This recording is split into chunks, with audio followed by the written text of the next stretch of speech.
Get out! You are not invited. My son-in-law shouted those exact words when I tried to sit at the beautiful Christmas table he had just finished setting. He stood there, with his chest puffed out, glaring at me like I was an intruder who had just wandered in off the freezing winter streets. He must have completely forgotten that he was standing inside the dining room of my own house. I did not scream.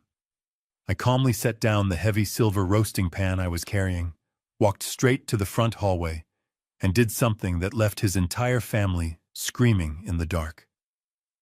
I am Bill. I am a 66-year-old retired civil engineer, and for the last 4 years I allowed my only daughter and her husband to treat me like a disposable bank account. Before I tell you the story of how I systematically dismantled every single piece of my son-in-law's life, please let me know what city or country you are listening from down in the comments below.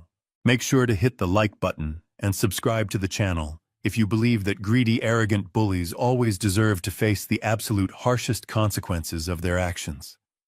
The heavy silver roasting pan burned against the thick fabric of my oven mitts. I had spent the entire morning in the kitchen, carefully preparing a massive, expensive prime rib roast for our traditional Christmas dinner. The scent of rosemary, garlic, and rich roasted meat filled the air, a smell that used to bring my late wife so much joy during the holiday season. I pushed open the swinging wooden door that separated the kitchen from the formal dining room, carrying the centerpiece of the meal. I expected to see my family waiting happily. Instead, I walked into a room that felt entirely hostile. My grand mahogany dining table, the one I had purchased 30 years ago to celebrate my promotion at the engineering firm, was completely surrounded. Every single one of the 12 chairs was occupied. My son-in-law Tyler had invited his parents, his 2 brothers, and their wives without asking me. They were already drinking the expensive bottles of red wine I had been saving in my cellar. They were laughing loudly, tearing into the warm bread rolls and acting as if they were the lords of a grand manor. I paused at the head of the table. That was my chair. It had always been my chair. But currently, Tyler's father was sitting in it, swirling his wine glass with a smug, entitled expression on his face. I stood there, holding the heavy pan, waiting for someone to realize I needed a place to set the meat down, waiting for someone to offer me a seat in my own home. Tyler noticed me first. He was 36 years old, wearing a tailored sweater that I knew he could not afford on his inconsistent salary. He stood up from his chair, wiping his mouth with a linen napkin, and stepped directly into my path. He did not offer to help me carry the heavy pan. He did not say, "Merry Christmas." He just looked at me with an expression of pure, unadulterated disgust. Tyler crossed his arms over his chest and blocked my way. He looked me right in the eyes and delivered the words that shattered the illusion of our family forever. "Get out," he said, his voice loud enough for the entire table to hear. "You are not invited to sit with us. This is a private family dinner. We do not have any room for you at this table." The entire dining room fell completely silent. The clinking of silverware stopped. The loud laughter died instantly. Tyler's parents looked at me with identical smirks, clearly enjoying the humiliation of the old man. I felt a cold, hard knot form in the center of my stomach. I slowly turned my gaze away from Tyler and looked directly at my daughter, Natalie. She was 34 years old, the child I had raised, the child I had protected, the child whose college tuition I had paid for in full. I waited for her to stand up. I waited for her to tell her husband to stop being so cruel. I waited for her to defend her father in his own home. Natalie did absolutely nothing. She kept her head bowed down, staring intently at the intricate pattern on her porcelain dinner plate. She picked up her wine glass with a slightly trembling hand and took a long sip, completely refusing to meet my eyes. Her silence was not just cowardly. It was a loud, undeniable confirmation that she was completely complicit in this abuse. The betrayal was absolute. For 4 years, I had allowed Tyler and Natalie to live in my large 4-bedroom house completely rent-free so they could save money to buy their own place. I paid the property taxes. I paid the utility bills. I bought the groceries. I absorbed all the financial pressure so they could build a life for my 7-year-old grandson, Mason. And this was my reward. Being treated like a stray dog begging for scraps at my own dining table on Christmas Day. Tyler took a step closer to me, trying to use his height to intimidate me. "I told you to get out, Bill," Tyler sneered aggressively, pointing his finger toward the kitchen door. "Go eat your food in the kitchen or go down to the basement. We are trying to enjoy a nice holiday without your depressing mood ruining the atmosphere." Tyler expected me to start yelling. He wanted me to throw a childish tantrum. He wanted me to drop the heavy roasting pan and start screaming about how unfair this all was, so he could point at me and tell his parents that I was going crazy in my old age. He wanted a reaction that he could use against me. I refused to give him that satisfaction. My mind, trained by 4 decades of rigorous civil engineering, instantly detached from the emotional pain and shifted into a cold, calculating state of absolute clarity. I did not say a single word. I simply turned slightly to my right and carefully set the heavy roasting pan down on the wooden side buffet. I made sure the pan was perfectly centered. I took off my stained oven mitts and folded them neatly on the counter. The silence in the room was so thick it felt suffocating. Everyone was staring at me, waiting to see what the broken old man would do next. I turned my back on all of them and walked out of the dining room. I walked with a steady, measured pace down the long central hallway of my home. The walls were lined with framed photographs. I walked past the picture of my late wife holding Natalie as a newborn baby. I walked past the picture of Natalie graduating from university. I felt the last remaining threads of my unconditional love for my daughter detach and wither away. She had chosen her path. She had chosen to ally herself with a parasite. I reached the end of the hallway and stopped in front of the large gray metal utility panel built into the wall. As an engineer, I understood systems. I understood power. And I understood how quickly a structure could collapse if you removed its primary support. I unlatched the metal door of the utility box. I looked at the rows of perfectly labeled black switches. I ignored all the individual room controls and placed my hand directly on the massive 200-amp main breaker switch at the very top. I gripped the thick plastic lever and pulled it down with a forceful, satisfying motion. The heavy metallic clack echoed loudly in the small hallway. Instantly, the entire house was plunged into absolute impenetrable darkness. The joyful Christmas lights on the tree outside the window died. The warm chandelier above the dining table went black. The humming of the large refrigerator completely ceased. Less than 2 seconds later, the chaos erupted. The terrified screams of Tyler's mother echoed from the dining room. I heard the sharp sound of a heavy crystal wine glass shattering against the hardwood floor. Tyler started shouting my name in a panicked, angry voice, cursing loudly in the dark as he presumably bumped into the heavy mahogany table. I did not stay to listen to their pathetic complaints. I opened the hall closet, by memory grabbed my thick wool winter coat, and pulled it over my shoulders. I slipped on my leather driving gloves. I opened the heavy oak front door and stepped out into the freezing, snow-covered night. The frigid air hit my face and it felt remarkably clean. It felt like freedom. I pulled the front door shut behind me, the automatic lock clicking firmly into place. They were trapped inside a freezing, dark house with a ruined dinner, and I was finally walking away. I drove carefully through the snow-covered streets of my quiet suburban neighborhood. The bright, flashing Christmas lights on the neighboring houses blurred past my windshield. I did not feel sad. I felt a terrifying, unfamiliar sense of total emotional detachment. I drove until I reached the commercial highway on the edge of town and pulled into the glowing neon-lit parking lot of a 24-hour diner. I needed a place to sit. I needed a place to think. I pushed through the glass doors, the little bell above my head ringing sharply. The diner was nearly empty, smelling of stale coffee, industrial floor cleaner, and old frying oil. It was a stark contrast to the luxurious home I had just abandoned, but I welcomed the harsh reality of it. I slid into a cracked red vinyl booth in the far corner, away from the large front windows. A waitress wearing a faded blue uniform and an exhausted expression walked over to my table. She did not wish me a Merry Christmas. She simply flipped a thick white ceramic mug right side up and filled it to the brim with steaming black coffee. I nodded my thanks, wrapping my cold, gloved hands around the hot mug to absorb the heat. I took a slow sip. The coffee was bitter and burned my tongue, bringing my racing thoughts sharply into the present moment.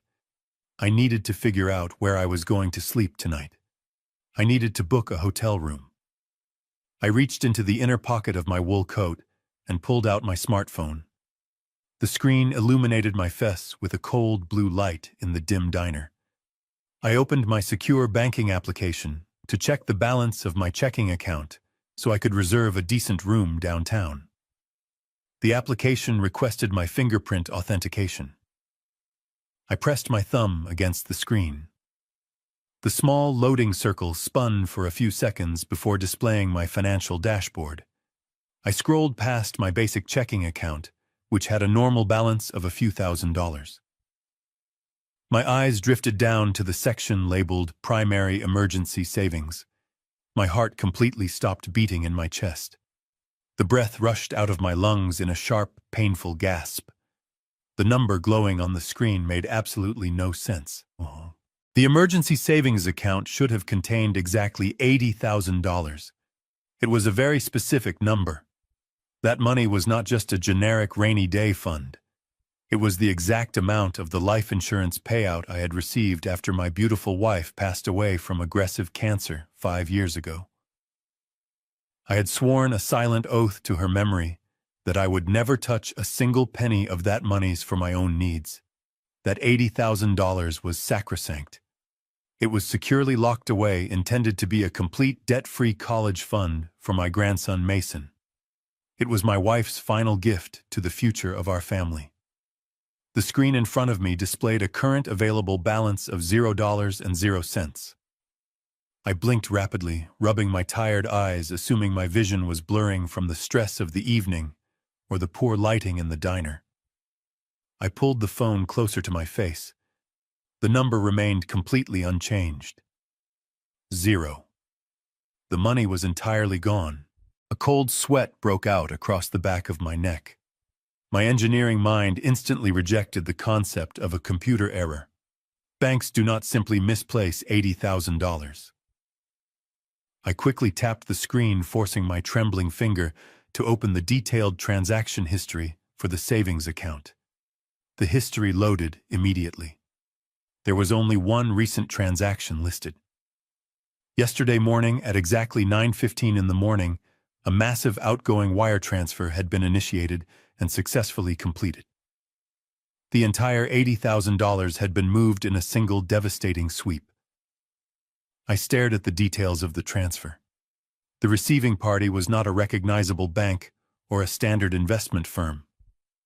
The money had been wired directly into the account of a commercial title and escrow company located 2 towns over. The heavy, suffocating weight of realization crashed down upon me right there in the lonely diner booth. The disgusting incident at the Christmas dinner table just an hour ago. Tyler aggressively blocking my path. Tyler yelling at me to get out of the room. Tyler trying to humiliate me in front of his entire family while my daughter sat silently by. It was not just an act of spontaneous, drunken cruelty. It was a meticulously calculated distraction. Tyler had provoked a massive emotional fight, hoping I would be too distressed, too angry, or too heartbroken to look at my financial applications during the long holiday weekend. Tyler had not just insulted me, he had actively robbed me. He had stolen the legacy of my dead wife. He had stolen his own son's future. And he was currently using my money to fund some kind of massive real estate transaction behind my back. The Christmas eviction was just smoke and mirrors. The real war was happening in the shadows, and my son-in-law had just fired the opening shot. I sat perfectly still in the vinyl booth staring at the 0 balance on my screen. The cold detachment I had felt while shutting off the power to the house vanished, replaced by a terrifying burning inferno of absolute rage. Tyler thought he was dealing with a weak, tired old man who would simply cry and accept defeat. He had no idea that he had just awakened a monster. The game was no longer about a seat at a dining table. The game was about total, uncompromising destruction, and I was going to ensure that Tyler Reed lost absolutely everything. The morning after Christmas was bitterly cold. I had spent the entire night sitting upright in a sterile room at a cheap commercial hotel downtown. I did not sleep for a single second. I spent the dark hours staring blankly at the ugly textured ceiling, while my mind systematically constructed a rigid blueprint for absolute retribution. At precisely 6 in the morning, I walked out into the freezing air and drove my car toward the historic legal district of the city. The streets were completely empty, covered in a thin, dirty layer of gray slush left over from the holiday snowstorm. The bright, artificial holiday cheer that had suffocated me the night before at my own dining table was now entirely gone. I appreciated the bleakness of the morning. It perfectly matched the frozen, desolate landscape of my own heart. I pulled my car to the curb in front of an imposing 3-story brick building. I had helped design the structural retrofitting for this exact building 30 years ago. The polished brass plaque bolted to the heavy oak front door read, "Benjamin Foster and Associates." Ben had been my closest confidant and loyal friend for over 4 decades. We had stood beside each other through marriages, the births of our children, and the devastating funerals of our wives. But more importantly for my current situation, Ben was recognized as one of the most ruthless, brilliant, and deeply feared real estate attorneys in the entire state. I knocked firmly on the thick glass panel of the front door. A moment later, the heavy deadbolt clicked loudly. Ben stood in the doorway wearing a thick gray wool sweater and holding a steaming ceramic mug of black coffee. He had opened his office on a federal holiday entirely because of the brief, deeply unsettling voicemail I had left him at 3 in the morning. He did not offer a cheerful holiday greeting. He took one look at my exhausted face, stepped aside silently, and motioned for me to come inside the building.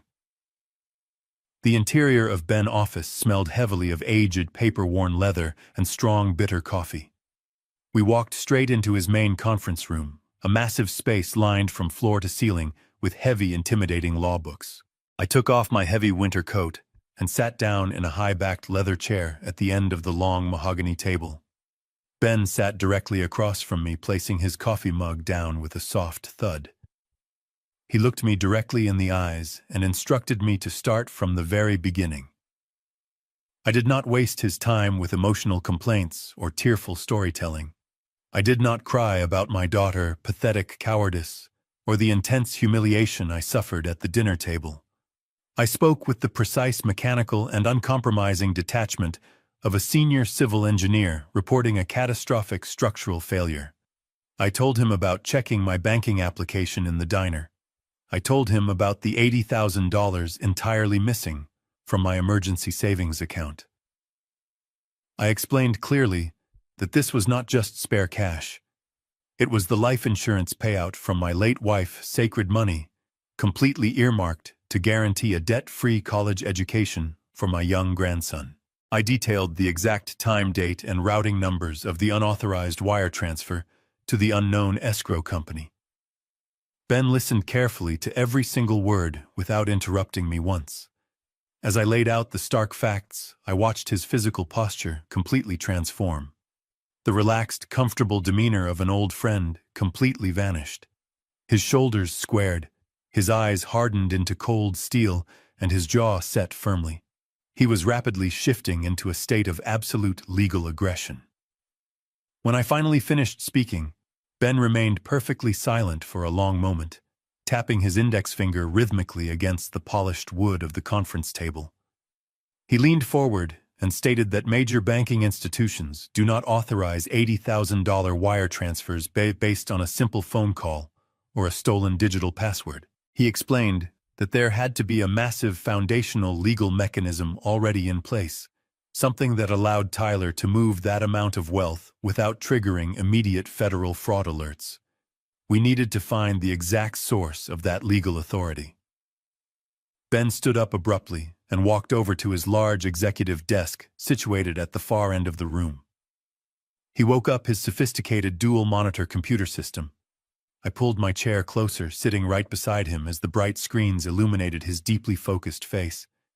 The large office was dead silent except for the rapid, aggressive clicking of his keyboard. Ben bypassed the standard public internet gateways and logged directly into the highly secure, restricted digital portal for the County Clerk and Property Records Division.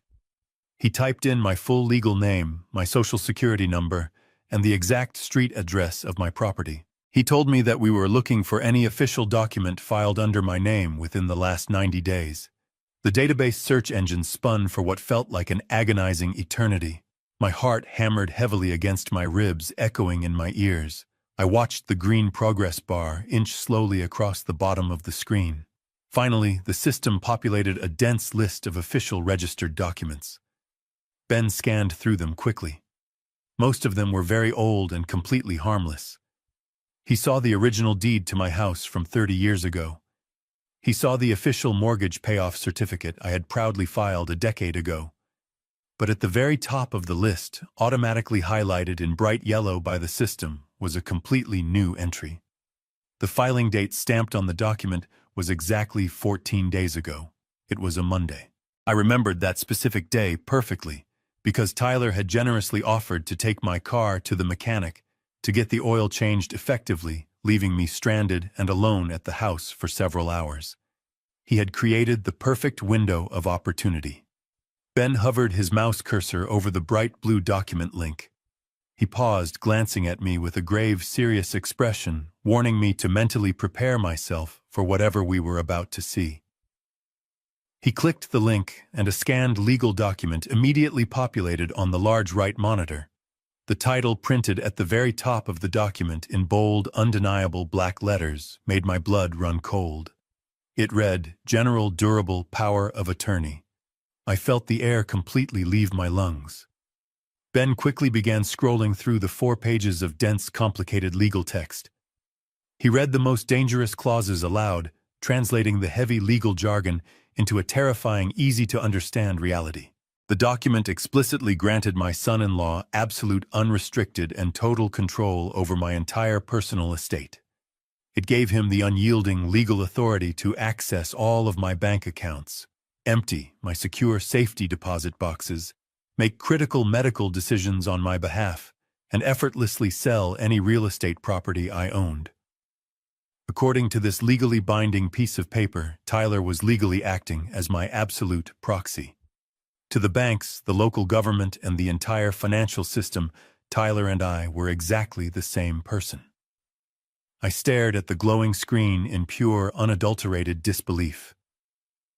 Ben scrolled down to the final page of the document, where the authorizing signatures were located. There, sitting perfectly on the designated dotted line, was my signature. It was an absolutely flawless, terrifying replication of my unique handwriting. Every single loop, every slant, and every specific pressure point was perfectly imitated. Tyler had clearly sat in his room and practiced it hundreds of times until he mastered it. But there was one fatal, damning flaw that proved the document was a complete forgery. Directly underneath the fake signature was a small circular date stamp and the official signature of a public notary. Ben leaned much closer to the monitor, his eyes narrowing dangerously as he inspected the notary seal. He recognized the name immediately. The notary was a corrupt individual who operated out of a shady, failing used car dealership on the south side of town, someone Ben had previously investigated for facilitating fraudulent real estate closings. Tyler had not just forged my name on a piece of paper, he had hired a corrupt state official to illegally validate the document, making it appear entirely legitimate and bulletproof to the banking system. This was not a sudden crime of opportunity or a moment of weakness. This was a highly sophisticated, meticulously planned financial assassination. Tyler had been laying the groundwork for this massive theft for weeks, smiling at me across the breakfast table while actively plotting to strip away everything I had worked for my entire life. The missing $80,000 was only the beginning of his plan. With this powerful document in his possession, Tyler had the absolute authority to sell my house right out from under me without my knowledge. Ben slowly turned his large leather chair to face me, his face completely devoid of any softness or emotion. He looked me in the eyes and stated clearly that we were no longer dealing with an arrogant, entitled son-in-law. We were dealing with a highly dangerous, calculating criminal who currently held the keys to my entire existence. Ben did not stop moving after discovering the forged document. The revelation of the fake power of attorney hung heavily in the air of the quiet office, but there was absolutely no time to sit and process the emotional shock. As a civil engineer, I was trained to analyze the structural integrity of a building after a critical failure. Ben was doing the exact same thing with my life. He immediately opened a new tab on his computer browser. He began to trace the exact routing number of the escrow company that had received my stolen $80,000. I sat rigidly beside him, my chest tight, watching the large monitor as he navigated through a complex hidden web of corporate registrations and financial databases. He typed furiously, his jaw clenched tight in anger. He explained to me in a low, steady voice that criminals often use anonymous shell companies to hide stolen funds, hoping to create a maze that the authorities cannot quickly follow. But Tyler was not a sophisticated criminal mastermind. Tyler was an arrogant, greedy amateur who genuinely believed he was smarter than the entire legal system. Ben accessed the official state business registry and ran a comprehensive search on the escrow company name listed on my bank statement. Within seconds, the system provided a direct hit. The company was completely legitimate. It was a high-profile brokerage firm that primarily handled multi-million-dollar real estate transactions in the downtown financial district. Ben then logged into a highly secure, specialized real estate database that senior lawyers use to track pending property transfers before they are made available to the general public. He meticulously cross-referenced the escrow company with the legally registered name of my son-in-law. I watched closely as a long list of commercial properties and residential estates flashed rapidly across the screen. Ben filtered the search results by pending transactions scheduled for this current month. The system paused for a brief agonizing moment calculating the vast amount of data.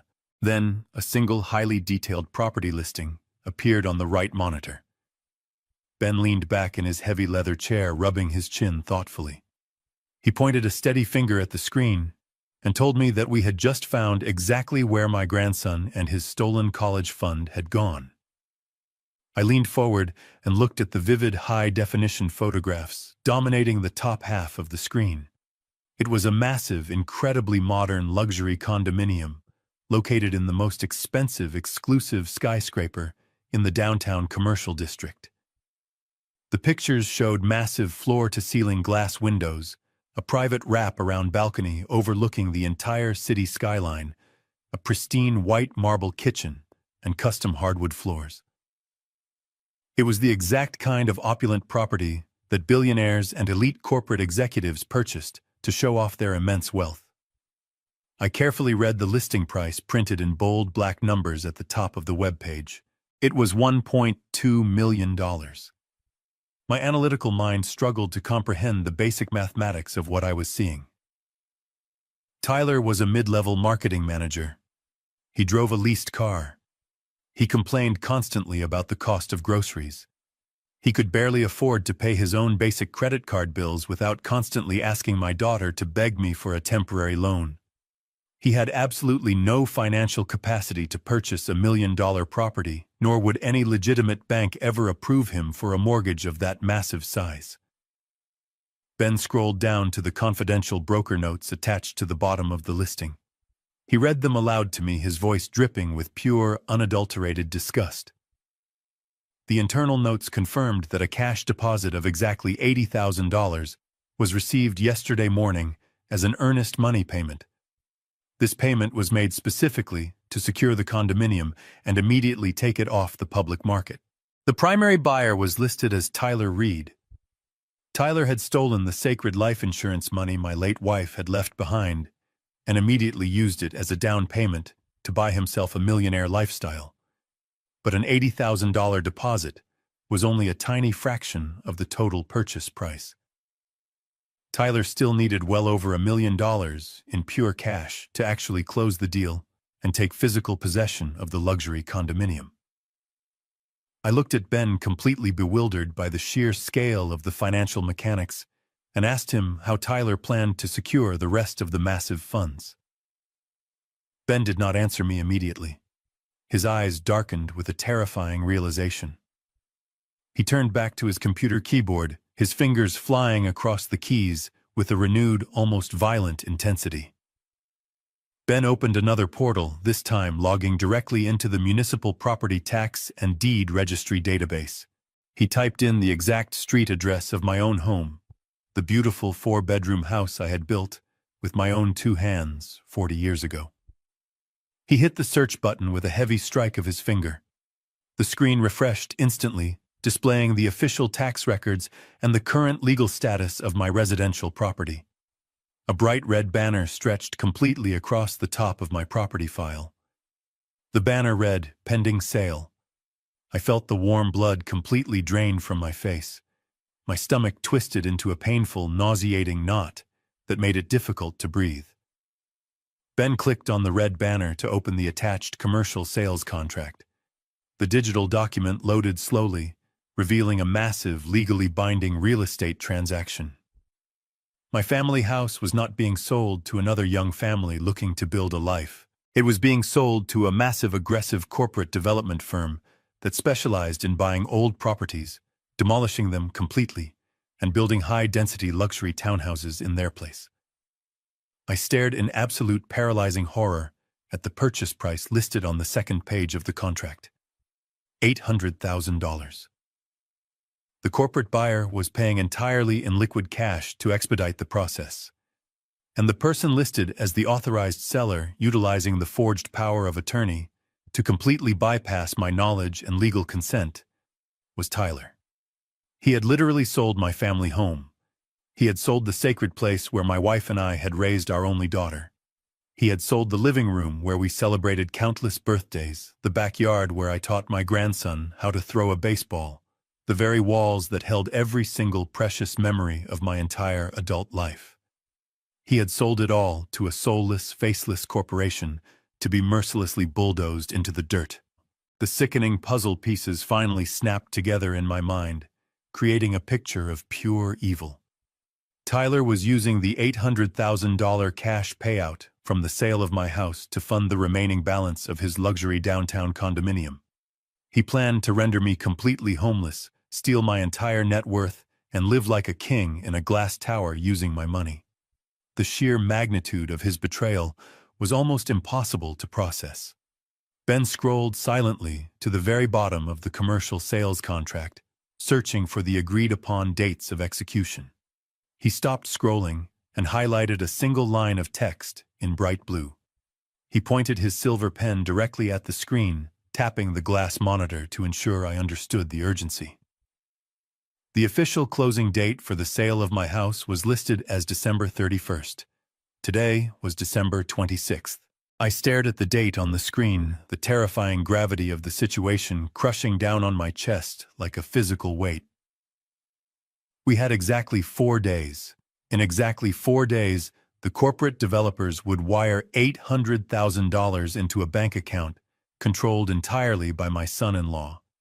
He would then instantly transfer those stolen funds to the downtown escrow company to finalize the purchase of his luxury condo.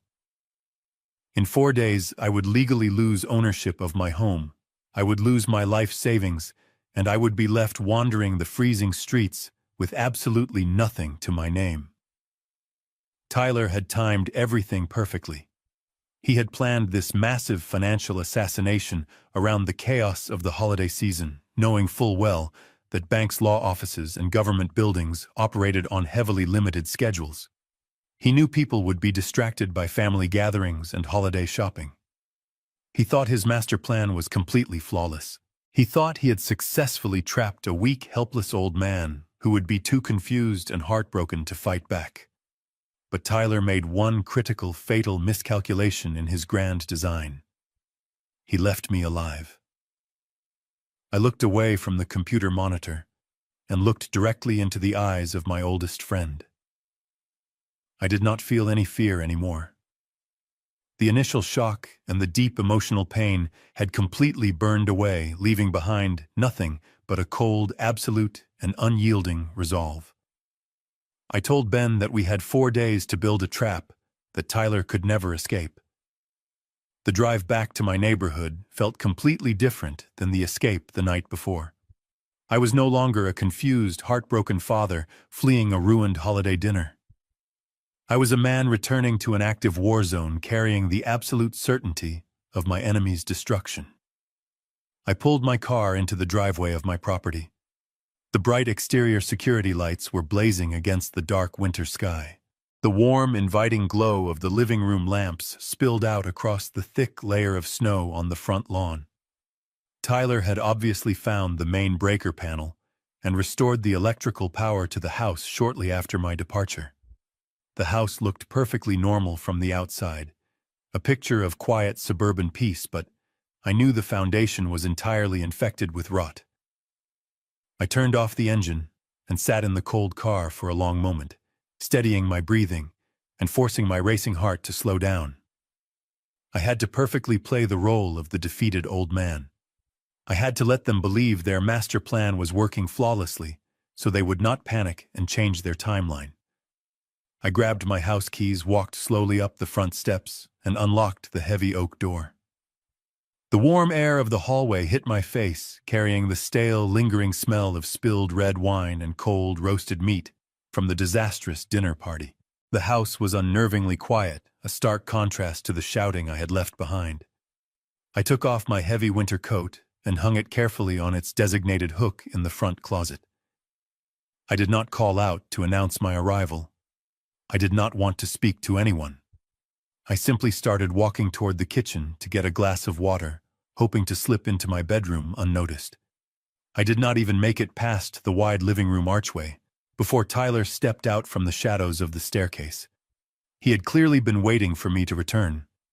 He wore a crisp white dress shirt and dark tailored slacks, looking incredibly smug and self-assured. He stepped directly into the center of the hallway, crossing his muscular arms over his chest, adopting the exact same physically intimidating posture he had used the night before at the dining table. But this time there was no audience of extended family members to perform for.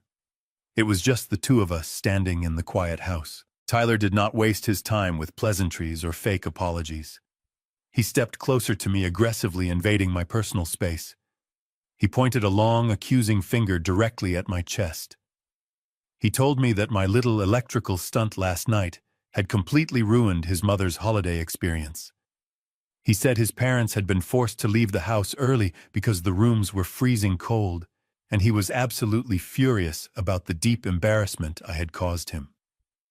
I looked at him with a blank, unreadable expression, letting my silence stretch out to make him uncomfortable.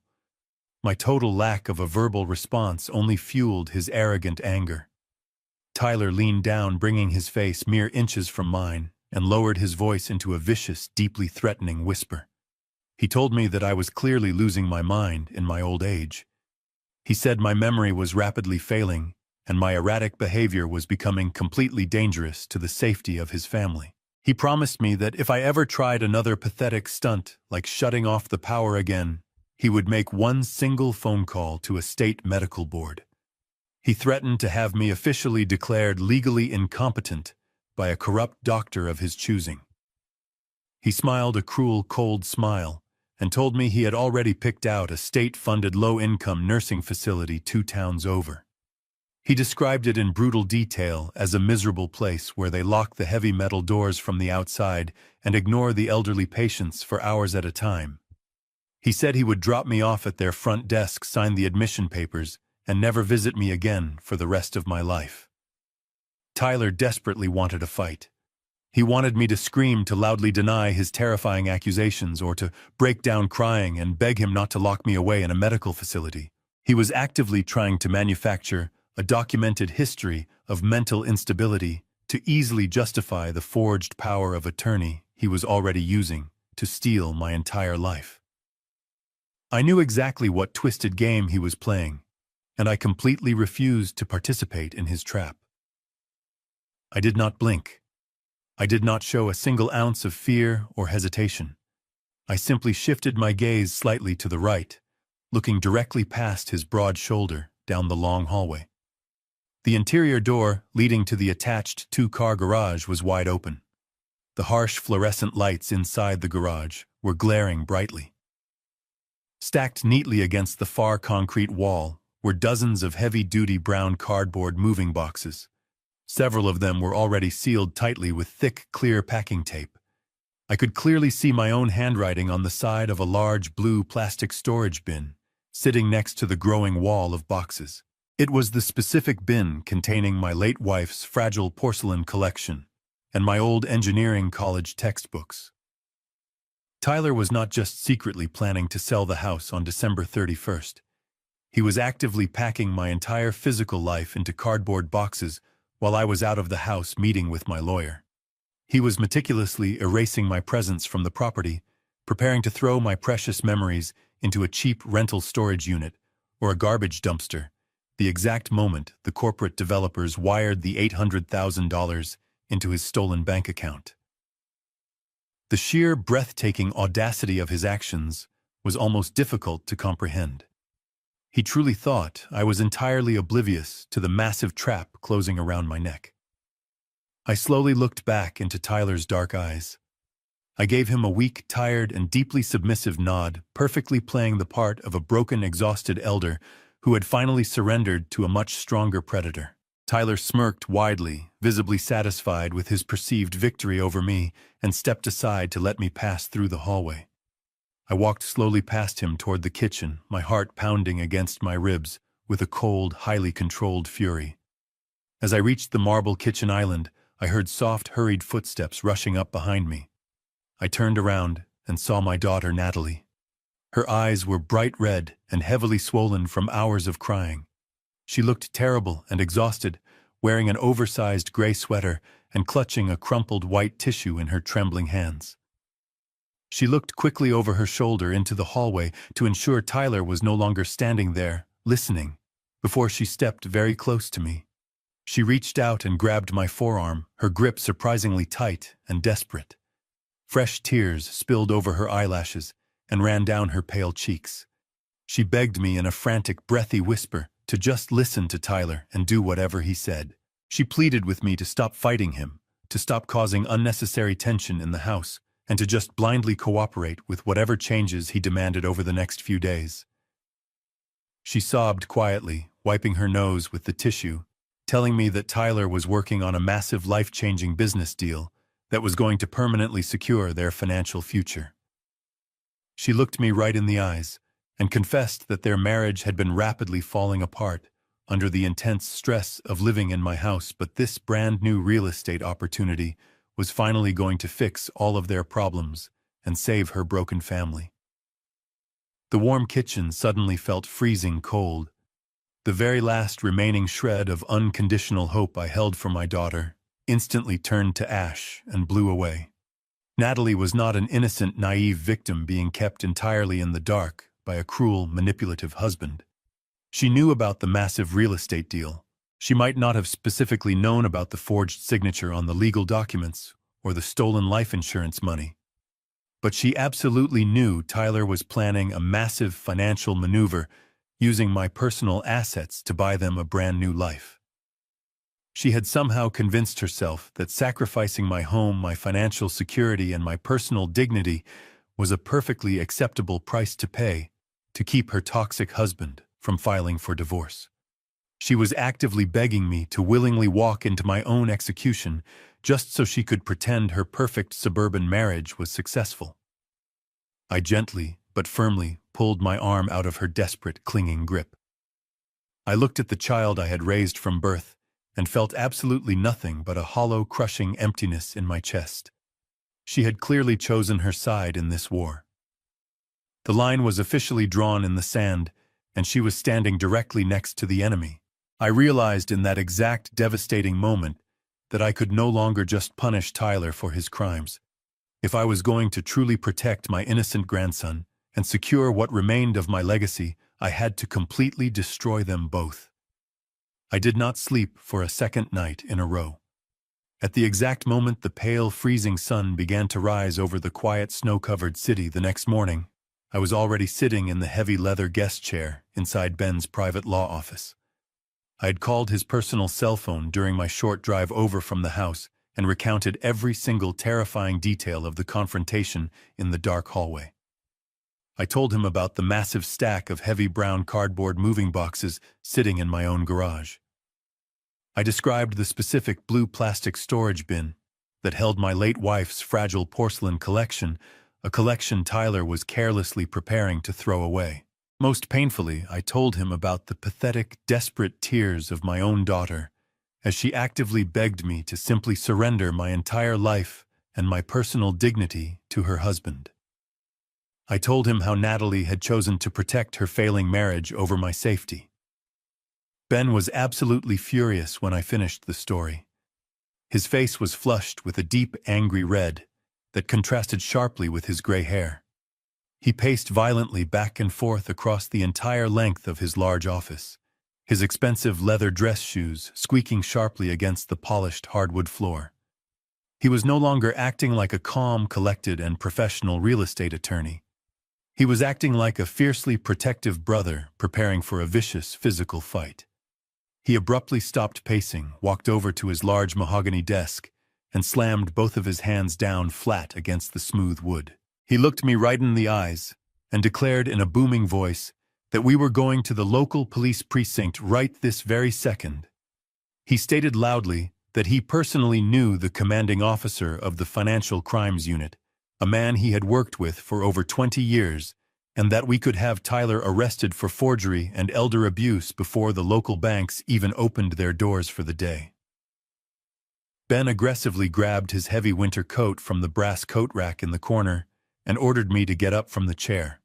He wanted to instantly freeze the downtown escrow account, completely cancel the pending commercial sale of my house, and throw Tyler into a cold, concrete holding cell immediately.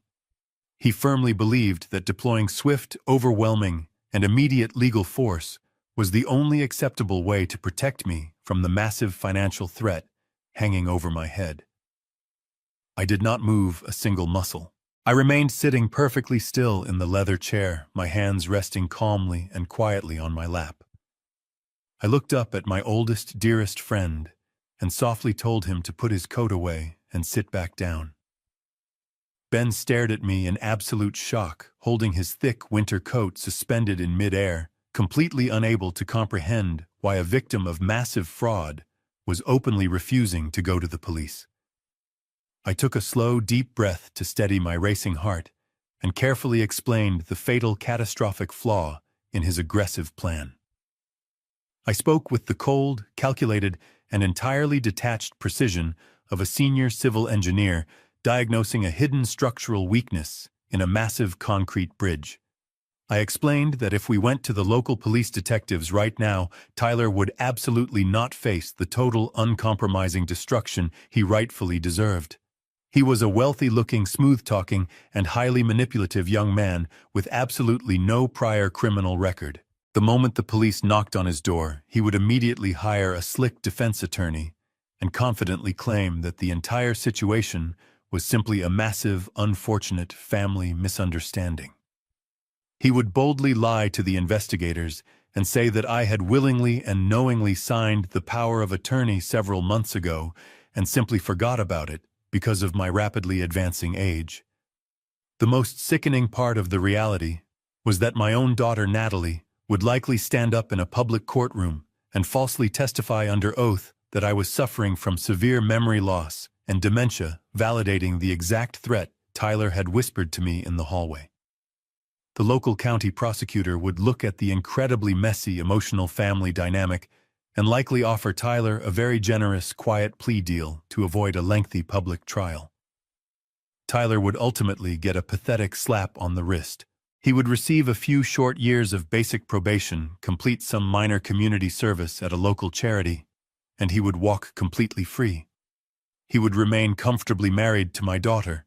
He would stay living in my house, and he would simply wait in the shadows until he found another, more secure way to steal my money. I looked Ben directly in the eyes and told him that I absolutely refused to let this parasite escape with a minor inconvenience. I did not want to simply stop the corporate sale of my house. I wanted Tyler to confidently walk right into a massive, inescapable federal trap from which he could never, ever recover. I wanted him to commit an irreversible, massive financial crime that carried a mandatory lengthy prison sentence.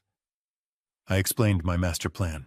If we intentionally let him finalize the commercial sale on December 31st, the exact moment he authorized the electronic transfer of $800,000 across state banking lines using a completely forged document, the crime automatically escalated from local county forgery to massive federal wire fraud. I did not want local police officers knocking on his door. I wanted the Federal Bureau of Investigation heavily involved. I wanted him facing a mandatory decade behind thick concrete walls, completely stripped of his arrogant pride and his stolen wealth. Ben slowly lowered his heavy winter coat, the anger draining from his face.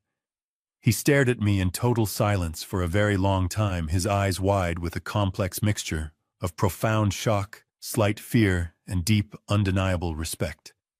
He slowly walked back around his large mahogany desk and sat down heavily in his leather executive chair. The protective, angry friend completely vanished from his posture, and the ruthless, brilliant, and highly calculating attorney returned to the surface.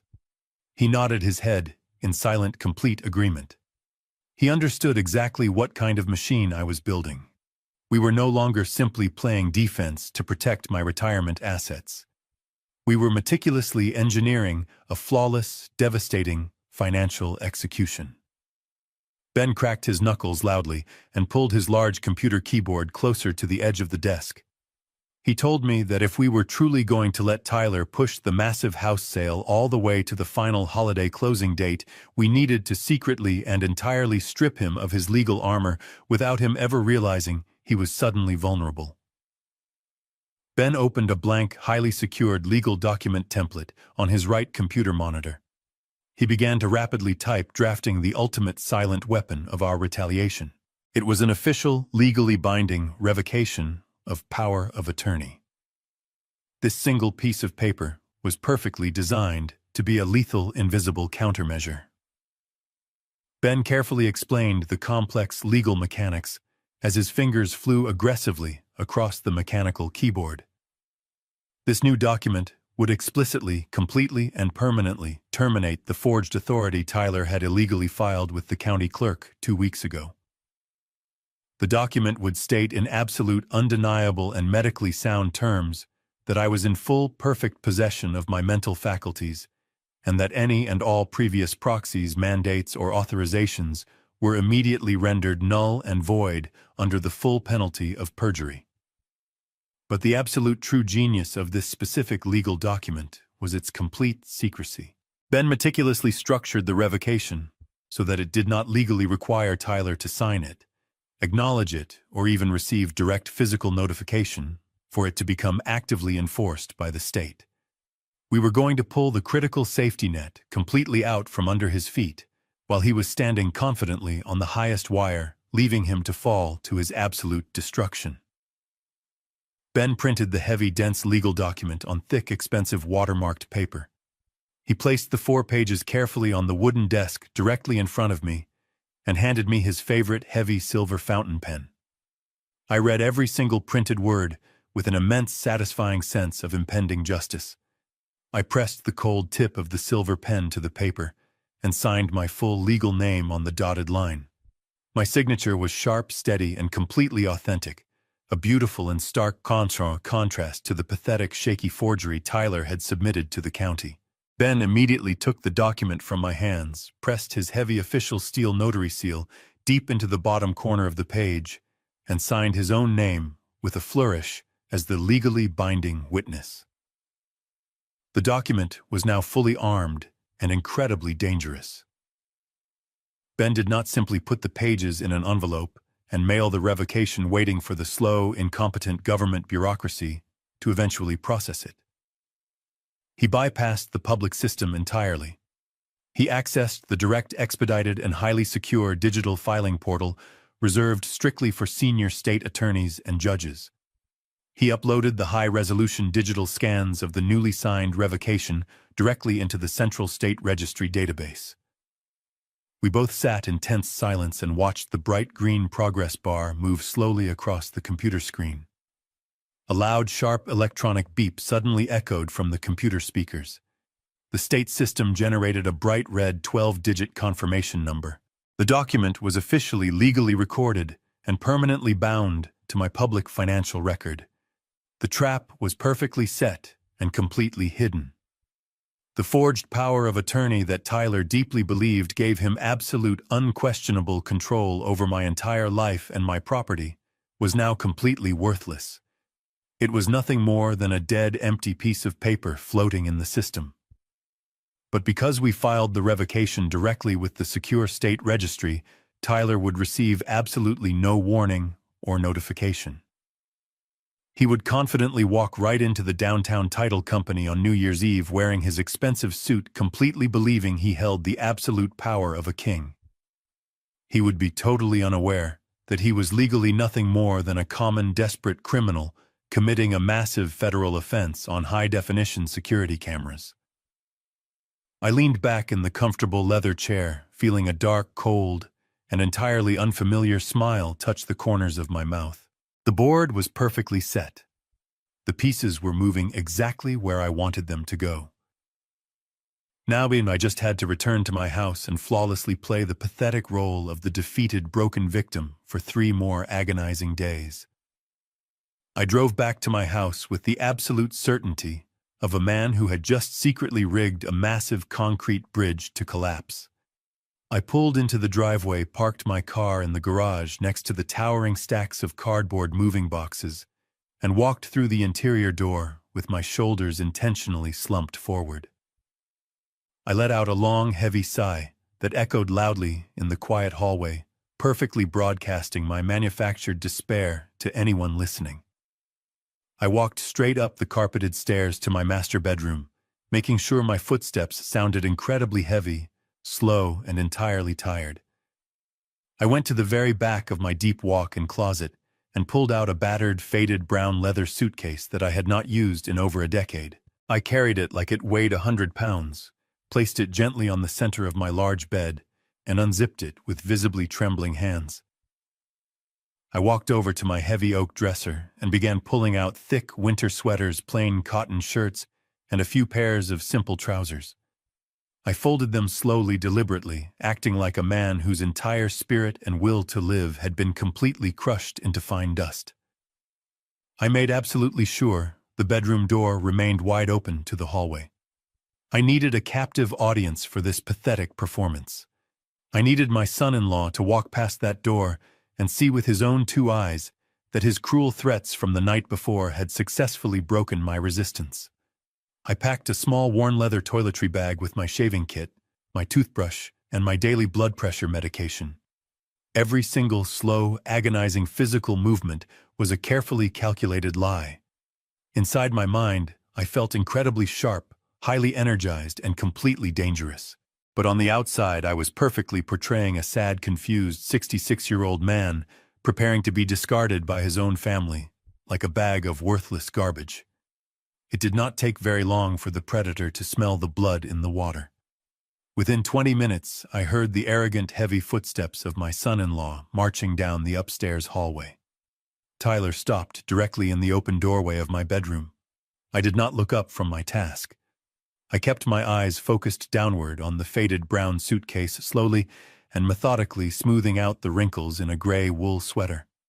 I heard the sharp, distinct clinking of ice cubes against heavy crystal.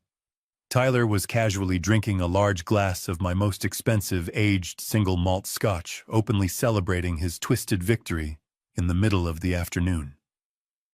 He leaned comfortably against the wooden doorframe, took a slow, highly exaggerated sip of the stolen liquor, and let out a dark, mocking chuckle. He told me that he was genuinely glad to see I had finally decided to be reasonable and accept the harsh reality of my situation. He stated that my decision to start packing early was very mature completely ignoring the horrifying fact that he was forcing me out of my own home under the threat of being locked in a secure medical ward. He took another long drink of the expensive scotch and arrogantly suggested that I should only pack my absolute basic necessities. He reminded me with a cruel, cold smile playing on his lips that the low-income state facility he had selected for me had extremely limited closet space. He actually had the sheer breathtaking audacity to tell me that I would not need my nice tailored suits or my expensive leather dress shoes anymore, because my brand new life would consist entirely of sitting in a plastic chair, staring at a blank television screen all day. I forced my hands to shake slightly as I placed another folded shirt into the suitcase. I softly told him that I understood perfectly. I kept my voice weak, entirely devoid of any anger, resentment, or resistance. Tyler smiled a wide, deeply predatory smile, completely intoxicated by his absolute perceived power over my entire existence. Suddenly, the sharp, melodic ringing of the front doorbell echoed loudly through the large house. Tyler immediately straightened his posture, his smug smile shifting rapidly into a look of serious, aggressive business confidence. He quickly swallowed the rest of the expensive scotch, placed the empty crystal glass carelessly on my antique hallway console table, and practically ran down the stairs to open the door. I completely stopped pretending to pack the suitcase. I walked silently out of my bedroom and stood quietly in the dark shadows at the very top of the wooden staircase, looking directly down into the brightly lit front foyer. Tyler swung the heavy oak front door open to reveal three men dressed in sharp, meticulously tailored business suits and thick black wool overcoats. They were the corporate real estate developers. They did not look like men who cared about precious family memories or beautiful suburban architecture. They looked like cold, highly efficient financial predators looking for their next profitable meal. Tyler greeted them with excessive, almost embarrassing enthusiasm, shaking their hands vigorously and welcoming them into the house as if he had personally built the foundation with his own two hands. He loudly invited them to take a final comprehensive walkthrough of the entire property before the fast-approaching holiday closing date. The lead developer, a tall man with sleek silver hair and a completely humorless expression, stepped inside the foyer and immediately began pointing at the interior walls. He did not admire the custom woodwork or the expensive imported light fixtures I had installed for my late wife. He turned to his younger associates and started casually discussing which structural load-bearing walls needed to be completely demolished first. He talked loudly about tearing up the massive ancient oak trees in the front yard to make room for a paved concrete parking lot for the new construction. They were actively, mercilessly dissecting my beloved family home right in front of my eyes, treating my entire life's work like nothing more than an annoying physical obstacle standing in the way of their new luxury high-density townhouse project. I stood perfectly still in the shadows of the upper hallway, carefully controlling my breathing, watching the disgusting display of unchecked corporate greed happening in my own living room. Tyler walked closely beside the lead developer, eagerly answering all of their structural questions and nodding his head repeatedly like an obedient, desperate dog. After 20 agonizing minutes of aggressively measuring the downstairs rooms, tapping on the drywall, and taking bright digital photographs of the property, the group returned to the main foyer right at the bottom of the stairs. The lead developer pulled a thick black leather portfolio from his expensive briefcase. He looked directly at Tyler and stated in a loud, highly commanding voice that the physical property inspections were fully complete and entirely satisfactory to their corporate board. He confirmed that their legal purchasing department had successfully reviewed all the necessary documents Tyler had provided earlier that week. The developer was completely unaware that the power of attorney they were heavily relying on to execute this massive transaction was now entirely legally void and worthless. The silver-haired developer extended his right hand toward my son-in-law. He stated clearly, articulating every single word, that the total agreed purchase price of $800,000 in liquid cash would be electronically wired directly into Tyler's specified escrow account at exactly 9 a.m. on December 31st. Tyler eagerly reached out and grabbed the man's hand, shaking it firmly with both of his own. Tyler smiled so widely I thought his jaw would physically break. He thanked the developer profusely, practically vibrating with greedy, uncontrollable anticipation. He had just verbally confirmed the exact time, the exact date, and the exact financial mechanism of his own absolute destruction. I watched the three developers turn around, walk out the front door, and drive away down the street in their expensive black luxury vehicles. Tyler locked the heavy deadbolt behind them, spun around to face the empty hallway, and aggressively pumped his fist in the air, silently celebrating his massive stolen holiday payday. He truly thought he had just successfully stolen $800,000 and permanently secured his brand new life in a downtown $1 million luxury penthouse.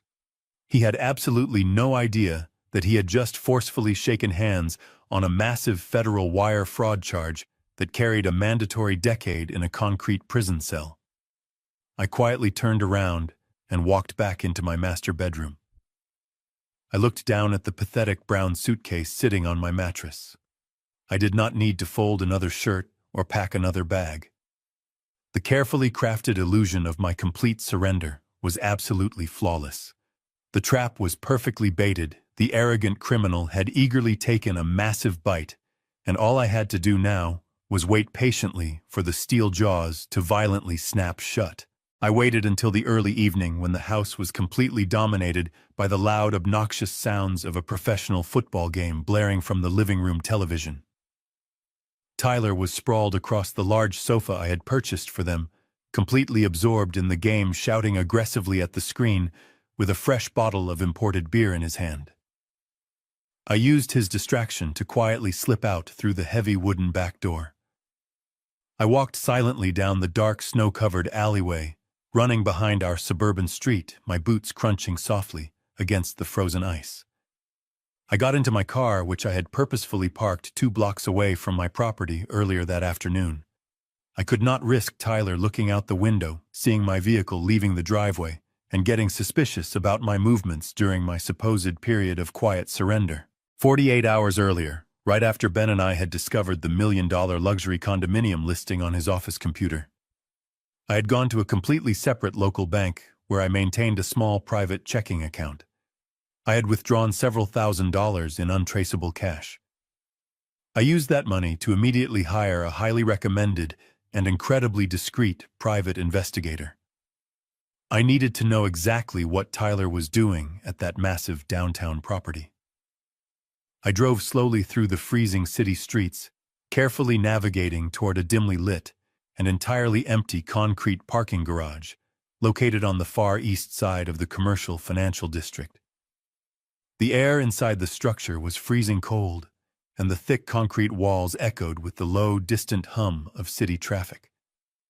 A dark gray sedan was parked in the very back corner of the second level, completely hidden from the main street view. I pulled up slowly and parked my car directly next to it, keeping my headlights turned off. A tall man wearing a dark wool peacoat stepped out of the sedan and quickly slid into the passenger seat of my car. His name was Lawrence. He was a retired state police detective who now made a very lucrative and quiet living, exposing the dark and heavily guarded secrets of wealthy corporate executives. He did not waste any time with polite introductions or warm holiday greetings. He carried a thick, heavy manila envelope in his dark leather-gloved hands. He reached up and turned on the small overhead dome light in my car, illuminating the tight freezing space with a harsh, unforgiving yellow glow. He looked at me with a deeply sympathetic and heavy expression, a specific look that instantly made my stomach drop into my shoes. He told me that he had been maintaining uninterrupted physical surveillance on my son-in-law and the downtown luxury condominium building for the past 2 full days. He took a slow breath and warned me to mentally brace myself before he opened the package. Lawrence slowly unwound the red string sealing the manila envelope and pulled out a thick stack of glossy high-resolution surveillance photographs. He laid the first few pictures out across the center console of my car, smoothing them down with his gloved hand. The images were incredibly clear, taken with a highly sophisticated telephoto lens. The first photograph showed the massive towering glass front doors of the luxury condominium building. Tyler was standing perfectly in the center of the frame wearing his expensive tailored winter coat. He looked incredibly happy, flashing his bright, arrogant, and highly confident smile. I stared at the image, my mind desperately trying to make sense of the situation. I fully expected the next photograph to show him walking into the beautiful building with a professional real estate agent, perhaps holding a tape measure to plan the dimensions of the living room, or sketching out exactly where to put my grandson's heavy wooden toy boxes. I genuinely thought his sickening master plan was simply to ruthlessly steal my money to forcefully upgrade his family's living situation. But as Lawrence silently laid down the second and third photographs, the cold, terrifying reality of the situation crashed over me like a massive tidal wave of freezing water. Tyler was absolutely not alone in the pictures. He was standing very close to a young, remarkably beautiful woman. She appeared to be no older than 24 years old, with long, flowing blonde hair, wearing a very expensive designer leather jacket and tall boots. In the third photograph, Tyler had his arm wrapped tightly and intimately around her waist, pulling her incredibly close to his body as they walked confidently together through the polished white marble lobby of the luxury building. Lawrence tapped the third photograph with his index finger and began to calmly explain the horrific situation. He told me the young woman's name was Valerie. She was a junior marketing assistant at the exact same corporate firm where Tyler currently worked. Lawrence explained in a steady voice that Tyler and this young woman had been heavily involved in a secret and deeply intimate romantic affair for the past 8 months. Tyler had been quietly funding her luxurious, high-end lifestyle, using the various credit cards he constantly forced my daughter to pay off with her own salary. Lawrence continued to place more photographs on the console, each one significantly more devastating and undeniable than the last. There were vivid pictures of Tyler and the young woman sitting incredibly close together at an exclusive downtown restaurant drinking tall glasses of imported champagne and laughing loudly into the night. There were pictures of them walking hand in hand out of a high-end modern furniture boutique located in the wealthy shopping district. Lawrence pointed his finger to a specific highly detailed photograph showing Tyler aggressively signing a digital delivery clipboard held by a tired moving truck driver. Lawrence explained that Tyler was currently having tens of thousands of dollars worth of brand new custom-built Italian furniture delivered directly into the luxury condominium penthouse. He was heavily furnishing the massive, beautiful suite to the exact demanding specifications of his young mistress. I stared at the glossy photographs, my bare hands gripping the cold leather steering wheel of my car so tightly that my knuckles turned completely white and my joints ached with pressure. I desperately scanned the images looking for any sign or any tiny hidden detail that indicated Tyler was making space for his actual family. I looked at Lawrence and asked him, my voice barely a rough whisper, if there was any evidence of a child's bedroom being prepared, or any indication that my daughter Natalie was ever brought to the property to see it. Lawrence shook his head slowly, his eyes filled with quiet pity. He stated with absolute heartbreaking certainty that there was absolutely no room for a 7-year-old boy in that modern penthouse. He told me he had legally accessed the building's internal security registry database earlier that morning. Tyler had formally registered exactly 2 permanent electronic key fobs for the secure private elevators. He registered one for himself and one for the young blonde woman. The master plan was now completely laid bare before my eyes, and it was infinitely more evil and more destructive than I had ever possibly imagined. Tyler was absolutely not planning to sell my house and move his wife and child into a bigger, better home. He was planning to steal the massive $800,000 cash payout from the corporate developers, successfully finalize the purchase of the luxury condo entirely for himself and his mistress, and completely vanish into the city. The sheer, meticulously calculated cruelty of his grand design was almost impossible for my engineering mind to fully comprehend. Tyler fully intended to let the ruthless corporate developers bulldoze my beloved family home into the dirt intentionally leaving me completely homeless and totally destitute in the freezing winter. But he also fully intended to completely abandon his own loyal wife and his innocent young son without a single penny to their names. Natalie had been standing right in front of me in my warm kitchen just yesterday, sobbing heavily and begging me to blindly cooperate with Tyler, because she genuinely believed this massive real estate deal was going to permanently save their failing marriage. She was completely blind to the terrifying fact that her husband was actively using her as a disposable human shield while he meticulously built his luxurious escape pod. He was going to leave her standing completely alone in the snow on New Year's Day with absolutely nothing but a shattered heart and a mountain of unpaid debt. I felt a deep, powerful, and entirely consuming surge of pure adrenaline flood my veins, entirely replacing the cold shock with a burning, unyielding fury. I carefully gathered the large stack of glossy photographs, placed them gently back inside the heavy manila envelope, and securely wrapped the red string around the paper clasp. I reached into my coat pocket, handed Lawrence the remaining balance of his payment in thick cash bills, and thanked him sincerely for his incredible vital work. He simply nodded his head, stepped out of my car, and disappeared completely into the dark shadows of the concrete parking garage. I sat entirely alone in the quiet vehicle for a long time, resting my hand heavily on the thick manila envelope sitting on the passenger seat. I now held the absolute ultimate weapon. These photographs were the lethal, undeniable ammunition I needed to completely destroy the pathetic illusion of Tyler's perfect marriage and absolutely crush his arrogant spirit right in front of my daughter. The evidence was irrefutable, but my mind quickly reminded me of the critical and incredibly dangerous reality of premature detonation.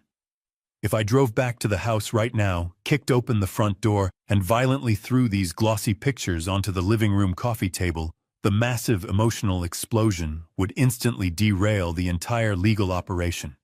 Tyler would completely panic. He would immediately cancel the commercial house sale. He would completely hide my stolen $80,000 in untraceable offshore accounts, and he would entirely avoid committing the massive federal wire fraud that specifically carried the mandatory decade in a concrete prison cell. I had to maintain my absolute agonizing silence. I had to drive back to my house, walk through the front door, look directly into the eyes of the arrogant monster who was actively planning to destroy my entire family, and say absolutely nothing to betray my knowledge. I had to hold this devastating weapon tightly against my chest and time the explosion perfectly. I had to ensure that the federal agents, the bank managers, and my entirely shattered daughter all witnessed his complete, inescapable destruction at the exact same terrifying moment on the morning of December 31st. The morning of December 31st broke with a bitter freezing wind that rattled the bedroom windows of my home. I woke up long before the sun even attempted to pierce through the heavy gray winter clouds. Today was the day. The final hours of the year were ticking away, and the massive federal trap I had spent the last 4 days meticulously building was finally armed and ready to be triggered. I lay perfectly still in my bed for a few moments, listening to the familiar sounds of my house waking up for what I knew would be the very last time under these terrifying conditions. Down the hall, I heard the heavy, aggressive footsteps of my son-in-law moving quickly between his bedroom and the master bathroom. Tyler was not moving like a man who was simply going to a standard holiday business meeting. He was moving with the frantic, highly energized pace of a man who firmly believed he was about to conquer the entire world. I slowly got out of bed, put on my simple wool sweater and corduroy trousers, and walked down the stairs to the kitchen to brew a pot of black coffee. I sat quietly at the marble island, waiting for the performance to begin. 10 minutes later, Tyler walked into the kitchen, and the sheer arrogance radiating from his body was genuinely suffocating. He was dressed in a brand new, incredibly expensive dark navy bespoke suit that fit his shoulders perfectly.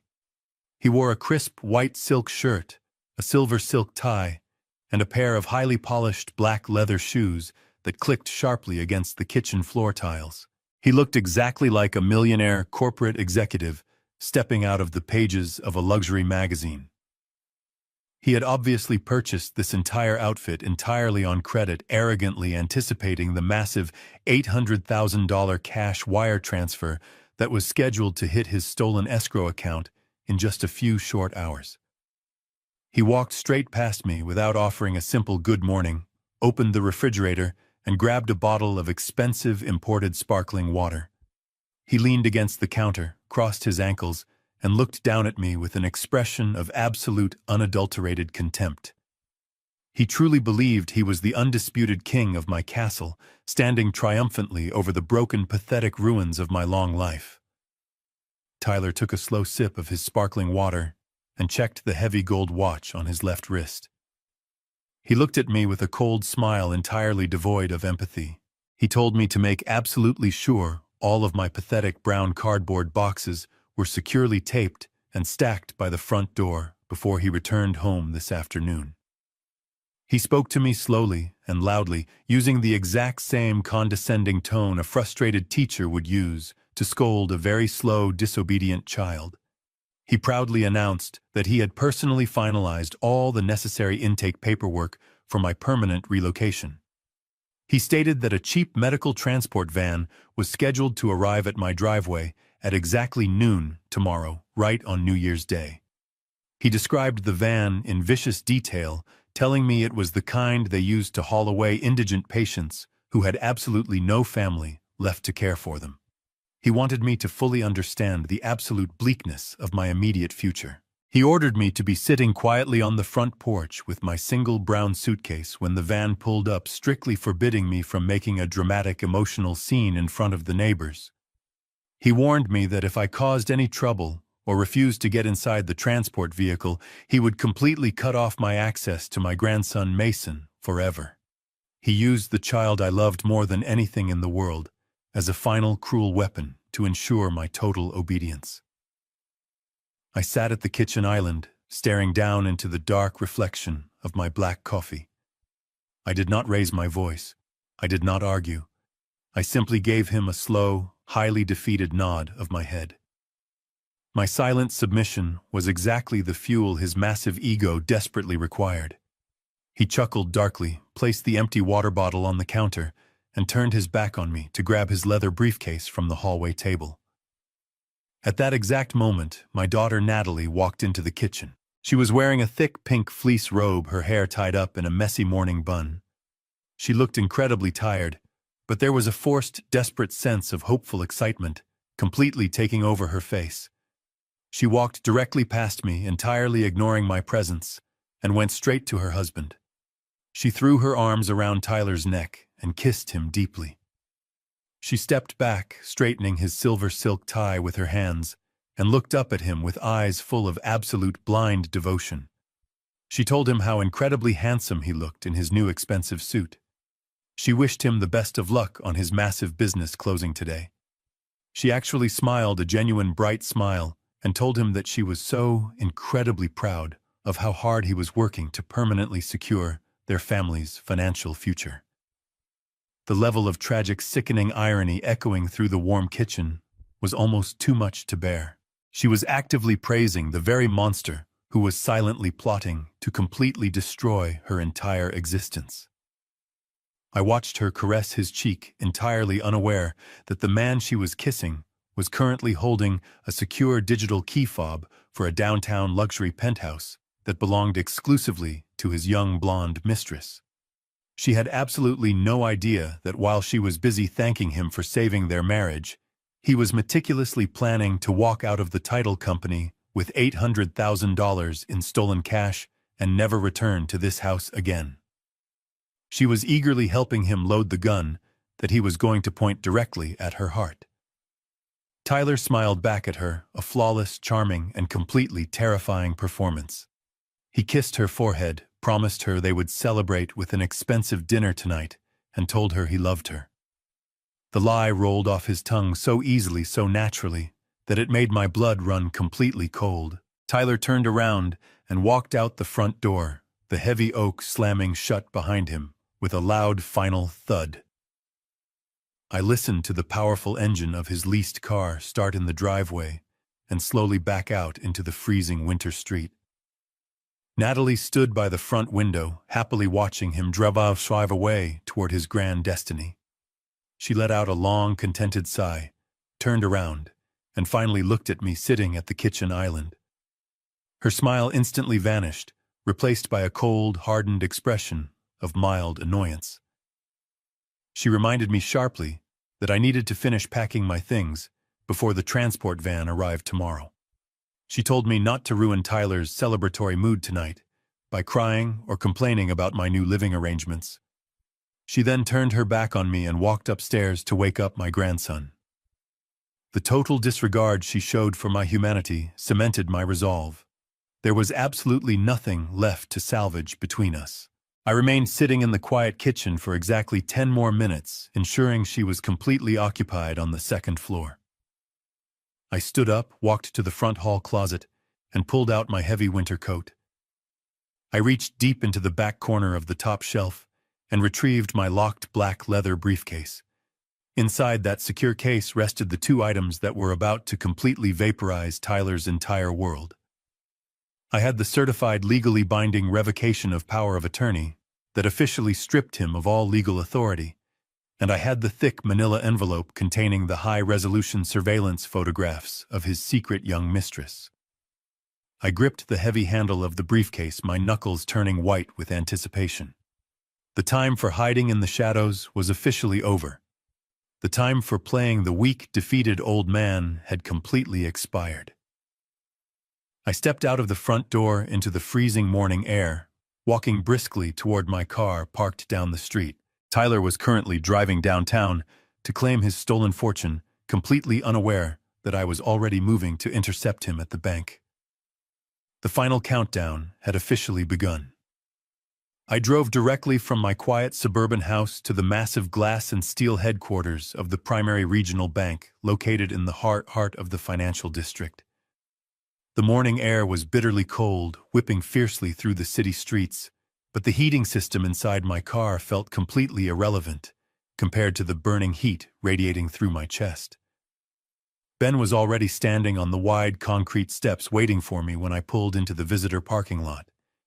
He was wearing a dark charcoal wool suit, carrying a thick leather briefcase, and projecting the intense aura of a man going into absolute legal warfare. We did not exchange a single word of polite greeting. A simple, firm nod of the head was all that was necessary between us. We walked through the heavy revolving glass doors together and completely bypassed the long lines of ordinary customers waiting patiently at the teller windows. Ben flashed his official State Bar Association credentials to the armed security guard standing near the elevators and demanded immediate, uninterrupted access to the senior branch manager.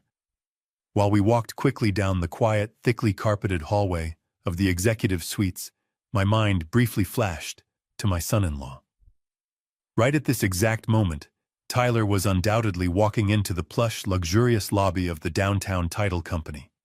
I could easily picture him shaking hands with the front desk receptionist, arrogantly taking off his expensive tailored winter coat and sitting down in a soft leather chair with a cup of complimentary gourmet coffee. He was completely convinced that he was just a few simple signatures away from becoming a very wealthy man. He truly thought the finish line was entirely clear and completely unguarded. He had absolutely no idea that Ben and I were currently stepping into a highly secure banking office clear across town to completely detonate the bridge he was walking on. We entered the large corner office of the senior bank manager, a stern-looking woman named Sarah, who immediately recognized Ben from previous high-profile real estate litigation cases. She asked us to sit down, clearly sensing the intense, unyielding gravity we brought into her room. I sat down in the firm leather guest chair right across from her wide mahogany desk and placed my locked black briefcase securely on my lap. Ben did not bother sitting down. He stood tall, placed both of his hands firmly on the edge of her wooden desk, and commanded the absolute attention of the room. He told Sarah in a cold, uncompromising voice that we were facing an active, massive, and highly sophisticated case of elder financial exploitation and impending federal wire fraud. He demanded that she immediately initiate a complete unyielding hard freeze on every single financial account, routing number and credit line associated with my social security number. Sarah blinked rapidly, her highly professional demeanor momentarily cracking under the sheer weight of Ben's aggressive opening statement. She immediately asked for my physical identification to verify my identity. I reached into my heavy coat pocket, pulled out my state-issued driver's license, and placed it firmly on the polished wood in front of her. She quickly typed my full legal name and my social security number into her secure executive terminal. The large monitor instantly populated with my standard checking accounts, my meager retirement funds, and the entirely empty emergency savings account that Tyler had already ruthlessly drained 2 days ago. Sarah looked at the screen and then back at me, asking in a very serious tone if I fully understood the severe personal consequences of a total systemic freeze. She warned me that doing this would completely lock my own access to my funds, bouncing any pending checks and instantly stopping any automatic bill payments I had previously scheduled. I looked her directly in the eyes, my voice entirely steady and completely devoid of any hesitation. I told her to lock every single door, burn every single bridge, and completely seal the vault tightly shut. I told her I did not care if I could not buy a simple cup of coffee for the next month. I wanted absolute financial paralysis. Sarah swallowed hard, clearly understanding the absolute terror driving my specific request. She typed a rapid sequence of high-level override commands into her keyboard and pressed the final execution button. A bright red digital banner flashed completely across her monitor, confirming that my entire financial identity was now totally locked down under an emergency fraud mandate. With the immediate financial bleeding successfully stopped, it was finally time to deploy the ultimate weapon we had crafted. I clicked open the dual brass locks on my black briefcase. I carefully pulled out the heavy, thick, watermarked pages of the state-certified revocation of power of attorney. I handed the legally binding documents directly to Sarah. I told her clearly that my son-in-law had illegally filed a heavily forged document 2 weeks ago, granting himself total proxy control over my personal estate. I explained that he was currently sitting at a downtown title company, aggressively utilizing that dead-forged authority to sell my residential property to a massive corporate development firm. Sarah took the pages from my hand, her eyes scanning the dense legal text very quickly. When her gaze finally landed on the bright red, 12-digit state confirmation number and the official steel notary seal provided by Ben, the remaining color completely drained from her face. She realized the terrifying magnitude of the crime occurring in real time. This was no longer a simple family dispute over a small stolen check. This was a multi-$100,000 commercial real estate theft happening right under the nose of her banking institution. Ben instructed Sarah to immediately scan the state-certified revocation and transmit it directly to the Regional Federal Fraud Division. He told her to digitally flag the specific escrow account Tyler had established to receive the corporate buyout funds. Sarah picked up her desk phone with a visibly trembling hand and dialed the internal emergency number for the Central Fraud Prevention Department. She spoke rapidly into the receiver, reading my exact social security number, the state confirmation code printed on the revocation, and the specific routing details of Tyler's hidden escrow account. She officially documented that the original power of attorney was a confirmed malicious forgery, and that the primary account holder was sitting right in front of her, she legally blocking all incoming and outgoing financial traffic.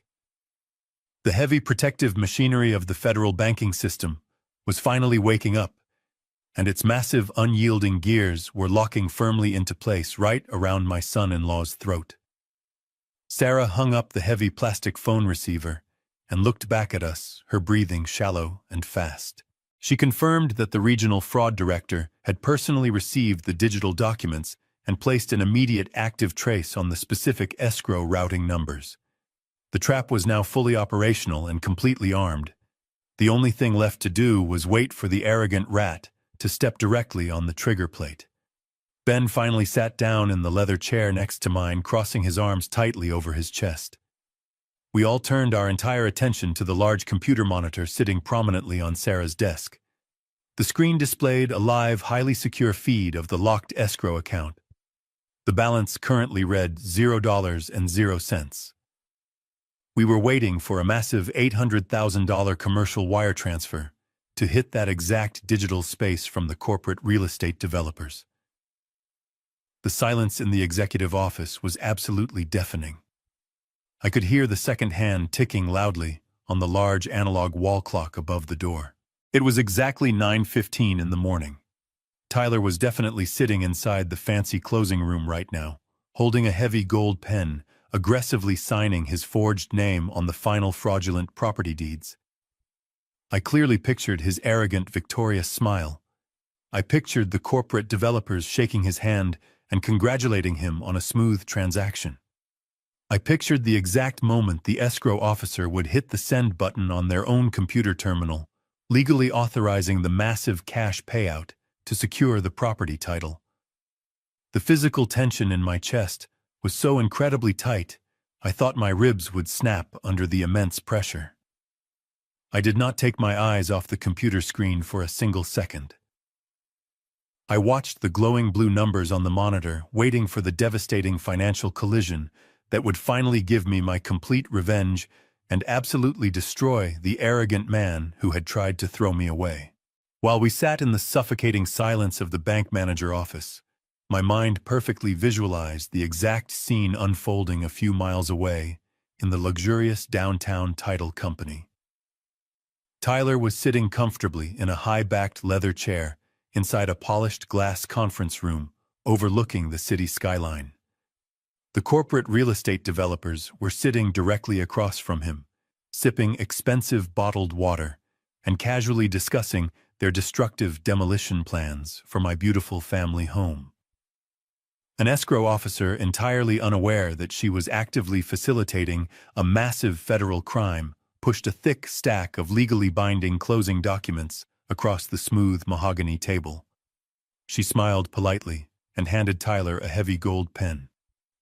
He did not hesitate for a single second. He did not feel a sudden agonizing pang of guilt about destroying my life, throwing me into a substandard medical facility, or completely abandoning his own loyal wife and innocent child. He aggressively gripped the heavy pen and confidently signed his highly practiced forged signature on the bottom line of the final property deed.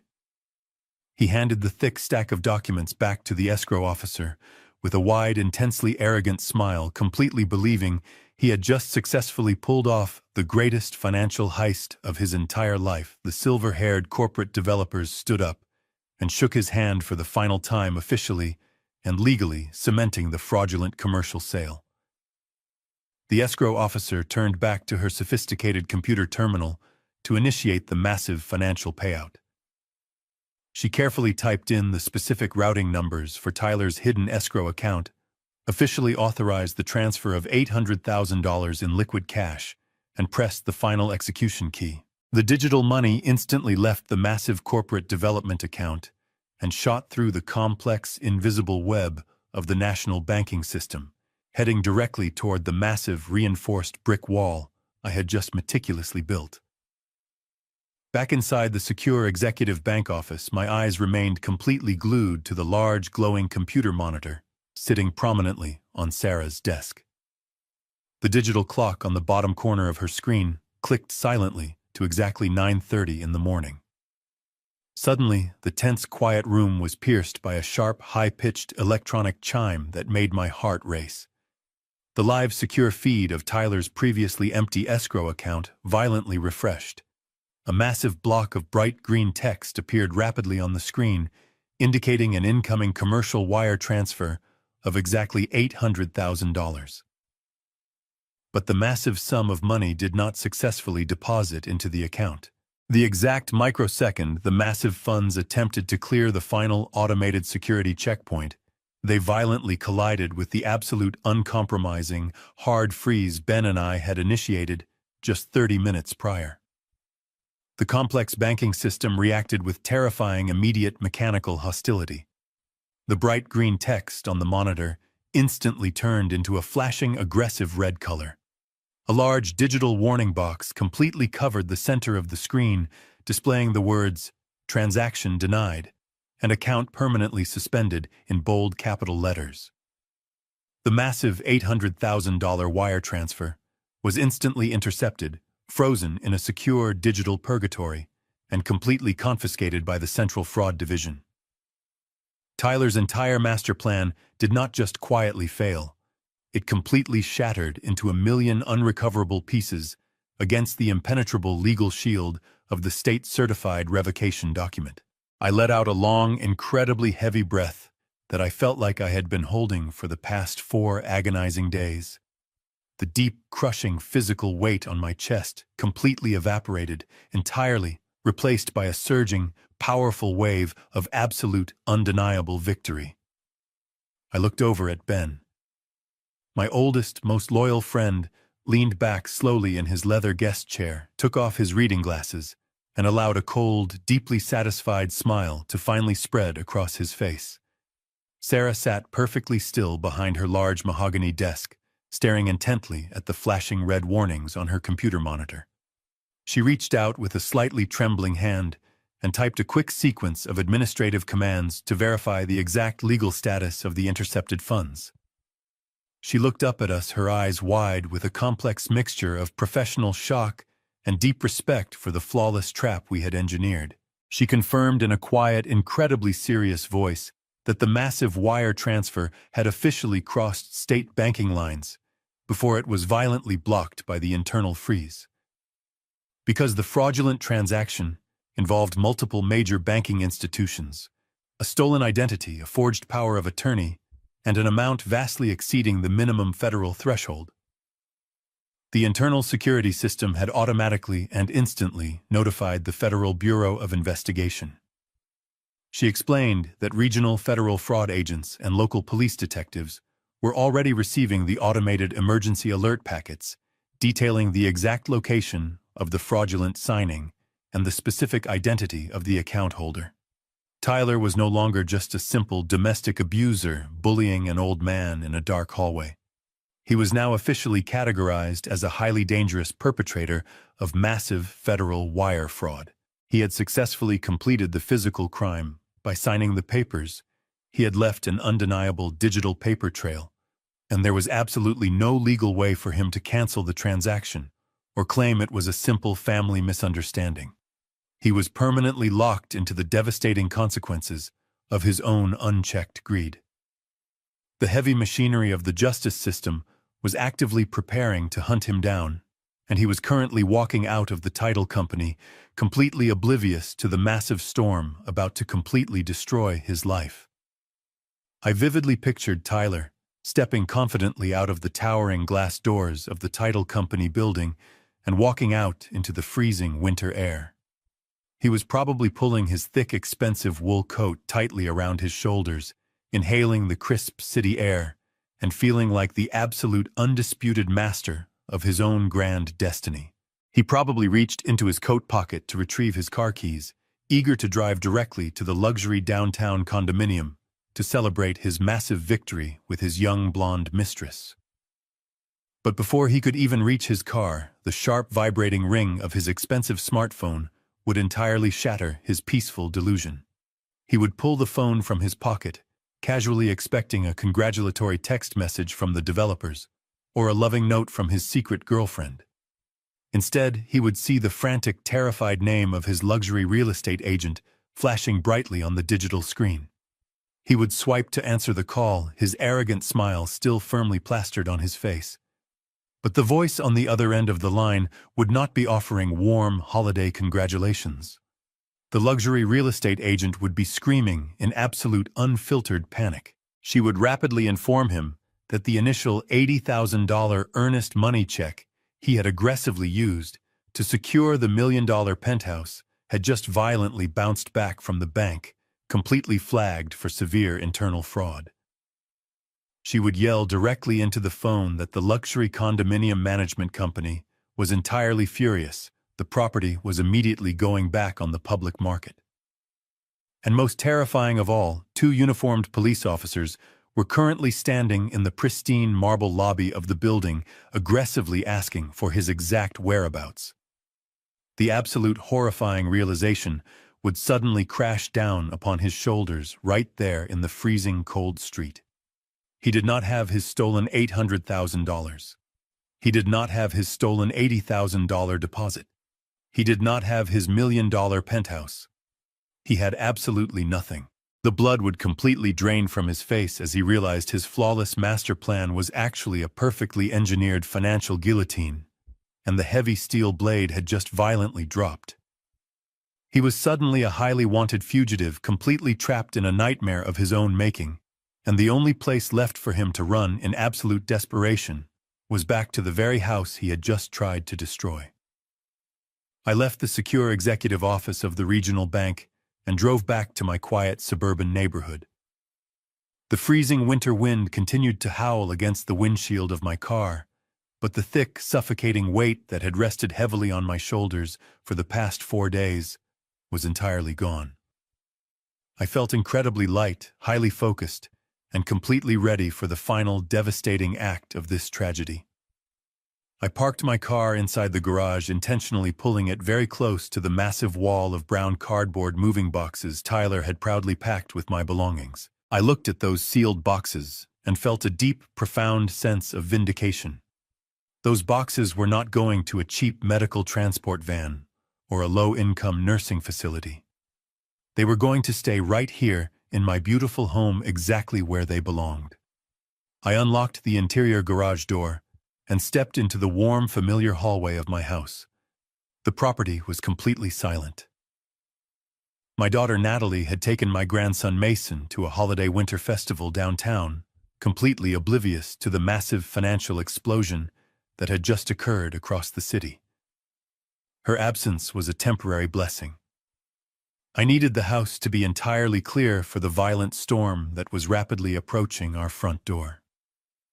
I walked directly into the center of my spacious living room. I slowly took off my heavy winter coat and draped it neatly over the back of the sofa. I walked over to my favorite dark brown leather armchair, the specific chair I had sat in every single evening for the past 2 decades. Tyler had recently joked that the chair was too old and ugly for his new modern aesthetic, openly planning to throw it into the local city dump the moment the corporate house sale was finalized. I sat down heavily in the comfortable leather seat, resting my hands firmly on the wide armrests. I assumed the physical posture of a man who was entirely in control of his own domain. I did not have to wait very long for my reinforcements to arrive. Exactly 15 minutes after I returned home, a dark, unmarked sedan pulled quietly into my driveway. I watched through the large front window as Ben stepped out of the vehicle, followed closely by 2 men wearing dark, heavy winter suits and thick overcoats. I stood up and opened the front door to let them inside the house. Ben walked in first, giving me a firm, highly reassuring nod. He turned and introduced the 2 men standing behind him. They were senior investigators from the Regional Financial Crimes Division, Detective Reynolds and Detective Carter. They did not smile. They did not offer warm holiday pleasantries. They moved with the cold, highly efficient precision of veteran law enforcement officers who were actively hunting a dangerous federal criminal.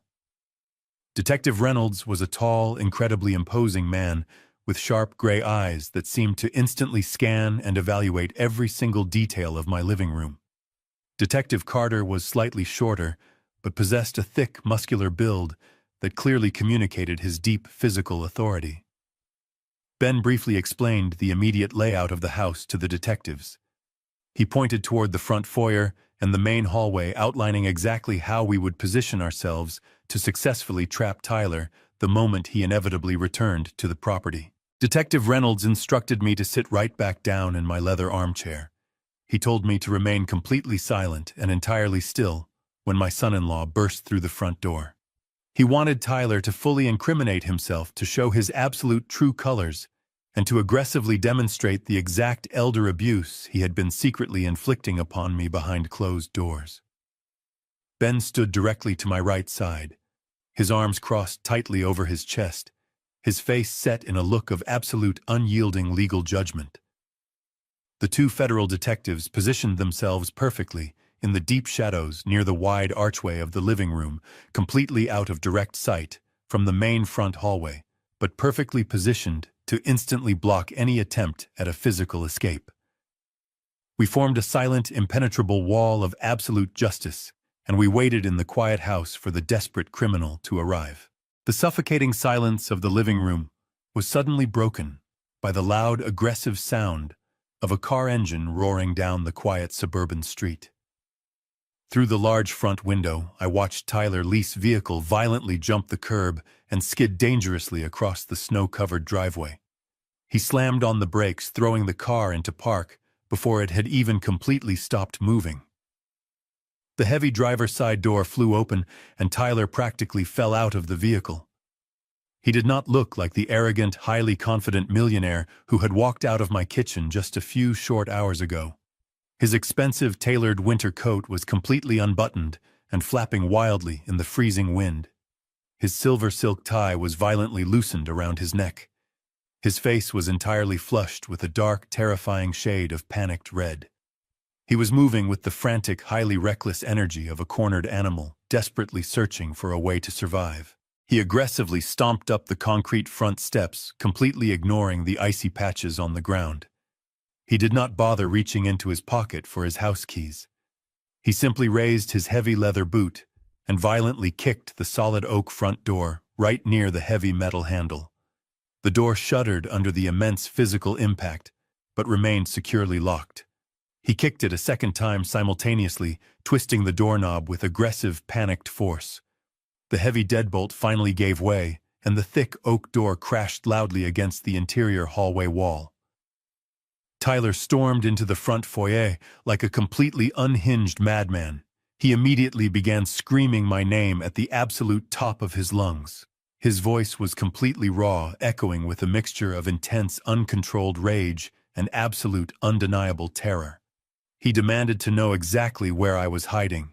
He screamed that I had done something incredibly stupid to the bank accounts and that I needed to fix the massive error right this very second. He stomped heavily down the hardwood hallway, violently throwing his expensive briefcase against the wall, clearly intending to completely intimidate and physically threaten the weak, helpless old man he firmly believed he had completely conquered. He was entirely operating under the pathetic delusion that his cruel, dominant tactics from the past 4 days would instantly force me into complete submission. He reached the wide archway of the living room. His hands balled tightly into aggressive fists, his chest heaving heavily with panicked exertion. He took one massive step into the room, his dark eyes frantically searching the space for his victim. The exact moment Tyler crossed the threshold into the living room, his aggressive, violent momentum hit a massive, invisible brick wall. He stopped dead in his tracks, his heavy breathing completely caught in his throat. He stared directly at me, sitting calmly and quietly in my dark leather armchair. He fully expected to find me cowering in fear, frantically packing my pathetic brown suitcase or crying quietly in the corner of the room. Instead, he found me sitting perfectly upright, my hands resting comfortably on the armrests, looking at him with an expression of absolute, terrifying, emotional detachment. But the sheer shock of my calm demeanor was absolutely nothing compared to the horrifying realization of who was standing directly beside me. Tyler's eyes slowly darted to his left, landing entirely on Ben. He recognized the ruthless real estate attorney immediately. He saw the cold, highly calculating smile resting on Ben's face, and he instantly realized that the senior lawyer was not here to negotiate a peaceful family settlement. The thick, arrogant delusion Tyler had been breathing for the past 2 weeks began to completely evaporate from his lungs. Tyler took a slow, highly uncertain step backward, instinctively trying to retreat toward the open front door. But before his expensive leather shoe could even touch the hallway floor, Detective Reynolds and Detective Carter stepped smoothly and purposefully out of the deep shadows of the archway. They moved with absolute terrifying synchronicity, instantly cutting off his only physical avenue of escape. Tyler rapidly snapped his head toward the two imposing strangers. His eyes immediately locked onto the heavy gold federal badges, clipped prominently to the belts of their dark trousers. The absolute, unadulterated reality of the massive trap he had walked into completely crushed him in a single devastating second. The aggressive, angry flush entirely drained from his face, leaving his skin a sickly pale shade of absolute white. His broad shoulders completely slumped forward, and his hands began to tremble violently at his sides. The incredibly arrogant millionaire executive, who was eagerly planning to steal my family home and run away with his young blonde mistress, completely vanished, instantly replaced by a terrified, pathetic amateur criminal who suddenly realized he was about to lose absolutely everything. Tyler swallowed hard, his Adam apple bobbing frantically in his throat. He desperately tried to forcefully pivot his behavior, attempting to construct a brand new lie to save himself from the inescapable disaster. He forced a weak, incredibly shaky smile onto his pale face. He looked directly at the two federal detectives and stammers, wildly raising his trembling hands in a pathetic gesture of completely fake surrender. He forced out a laugh that sounded like dry, broken glass. He nervously told the detectives that there must be a massive, terrible misunderstanding at the downtown bank today. He claimed that he was just trying to finalize a simple, completely legal real estate transaction to help his aging, confused father-in-law manage his complicated retirement assets. He looked directly at me, his dark eyes silently begging me to play along with his desperate, pathetic charade. He called me Dad, heavily emphasizing the fake family connection, and asked me to please tell the nice officers that everything was completely fine and that we were just handling a private family matter. The sheer, breathtaking audacity of his lie was genuinely incredible to witness. He was actively attempting to manipulate the situation fully, believing his smooth corporate charm could easily confuse two veteran federal investigators. Detective Reynolds did not smile. He did not laugh at the pathetic attempt at manipulation. He simply took a slow, highly deliberate step directly toward my son-in-law, his gray eyes completely devoid of any warmth or patience. Detective Reynolds looked Tyler right in the eyes and stated in a deep, commanding voice that they were not there to discuss a simple banking error.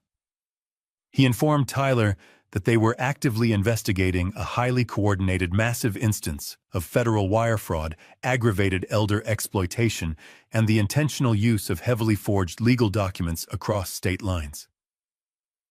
The detective words hit Tyler like repeated physical blows to the chest. He physically staggered backward, his expensive leather shoes scraping loudly against the hardwood floor. He realized in that exact, terrifying moment that the police already knew everything. They knew about the fake power of attorney. They knew about the stolen $80,000 deposit. They knew about the $800,000 commercial wire transfer. The trap was absolutely flawless. The steel jaws had violently snapped shut, and I sat entirely silent in my armchair, peacefully watching the arrogant monster completely suffocate under the crushing weight of his own absolute destruction. Detective Reynolds did not waste a single breath on polite introductions or calm negotiations. He stepped directly into the center of my living room, completely invading Tyler's personal space with his massive frame. The veteran investigator began to meticulously list the incredible sequence of devastating federal crimes my son-in-law had aggressively committed over the past 2 weeks. His voice was loud, highly authoritative, and entirely uncompromising. He stated clearly that the Financial Crimes Division possessed undeniable, irrefutable digital evidence of Tyler executing a heavily forged general durable power of attorney to steal a private residential property. To steal a private residential property constituted severe criminal forgery and highly aggravated elder financial exploitation. Tyler physically shrank back with every single word, his brand-new, expensive, tailored suit suddenly looking completely ridiculous and entirely out of place on his violently trembling frame. Detective Carter then stepped forward, standing shoulder to shoulder with his partner, and delivered the absolute final crushing legal blow. He looked Tyler up and down with an expression of pure, unadulterated professional disgust. Carter formally announced that because Tyler had actively used a federally insured banking institution to electronically transfer $800,000 in stolen cash across state lines. The underlying crime was now officially classified as massive federal wire fraud. He made absolutely sure to heavily emphasize the terrifying reality that federal financial crimes carry extremely strict mandatory minimum sentencing guidelines. He looked Tyler right in the terrified eyes and promised him that he was currently looking at a mandatory minimum of 10 to 15 years entirely locked inside a maximum security federal penitentiary. Tyler began to shake so violently that I could actually hear his expensive leather shoes squeaking against the hardwood floor. He gasped loudly for air, his chest heaving rapidly as a full-blown, completely uncontrolled panic attack entirely consumed his physical body. He desperately looked back and forth between Ben, the two massive federal detectives, and me, his eyes wide and silently begging for a miraculous lifeline that absolutely did not exist. Right at that exact highly terrifying moment, the heavy wooden back door of the kitchen violently swung open. My daughter Natalie walked into the house completely oblivious to the massive life-altering storm currently raging inside the living room. I had explicitly asked my neighbor to briefly watch my young grandson Mason at the local winter festival, so Natalie could quickly run home to grab his forgotten heavy winter gloves. She walked down the hardwood hallway humming a very cheerful holiday song, holding her car keys casually in her right hand. She stepped through the wide living room archway and froze completely solid in her tracks. She saw the two towering unfamiliar men wearing heavy dark winter coats and displaying gold federal badges on their belts.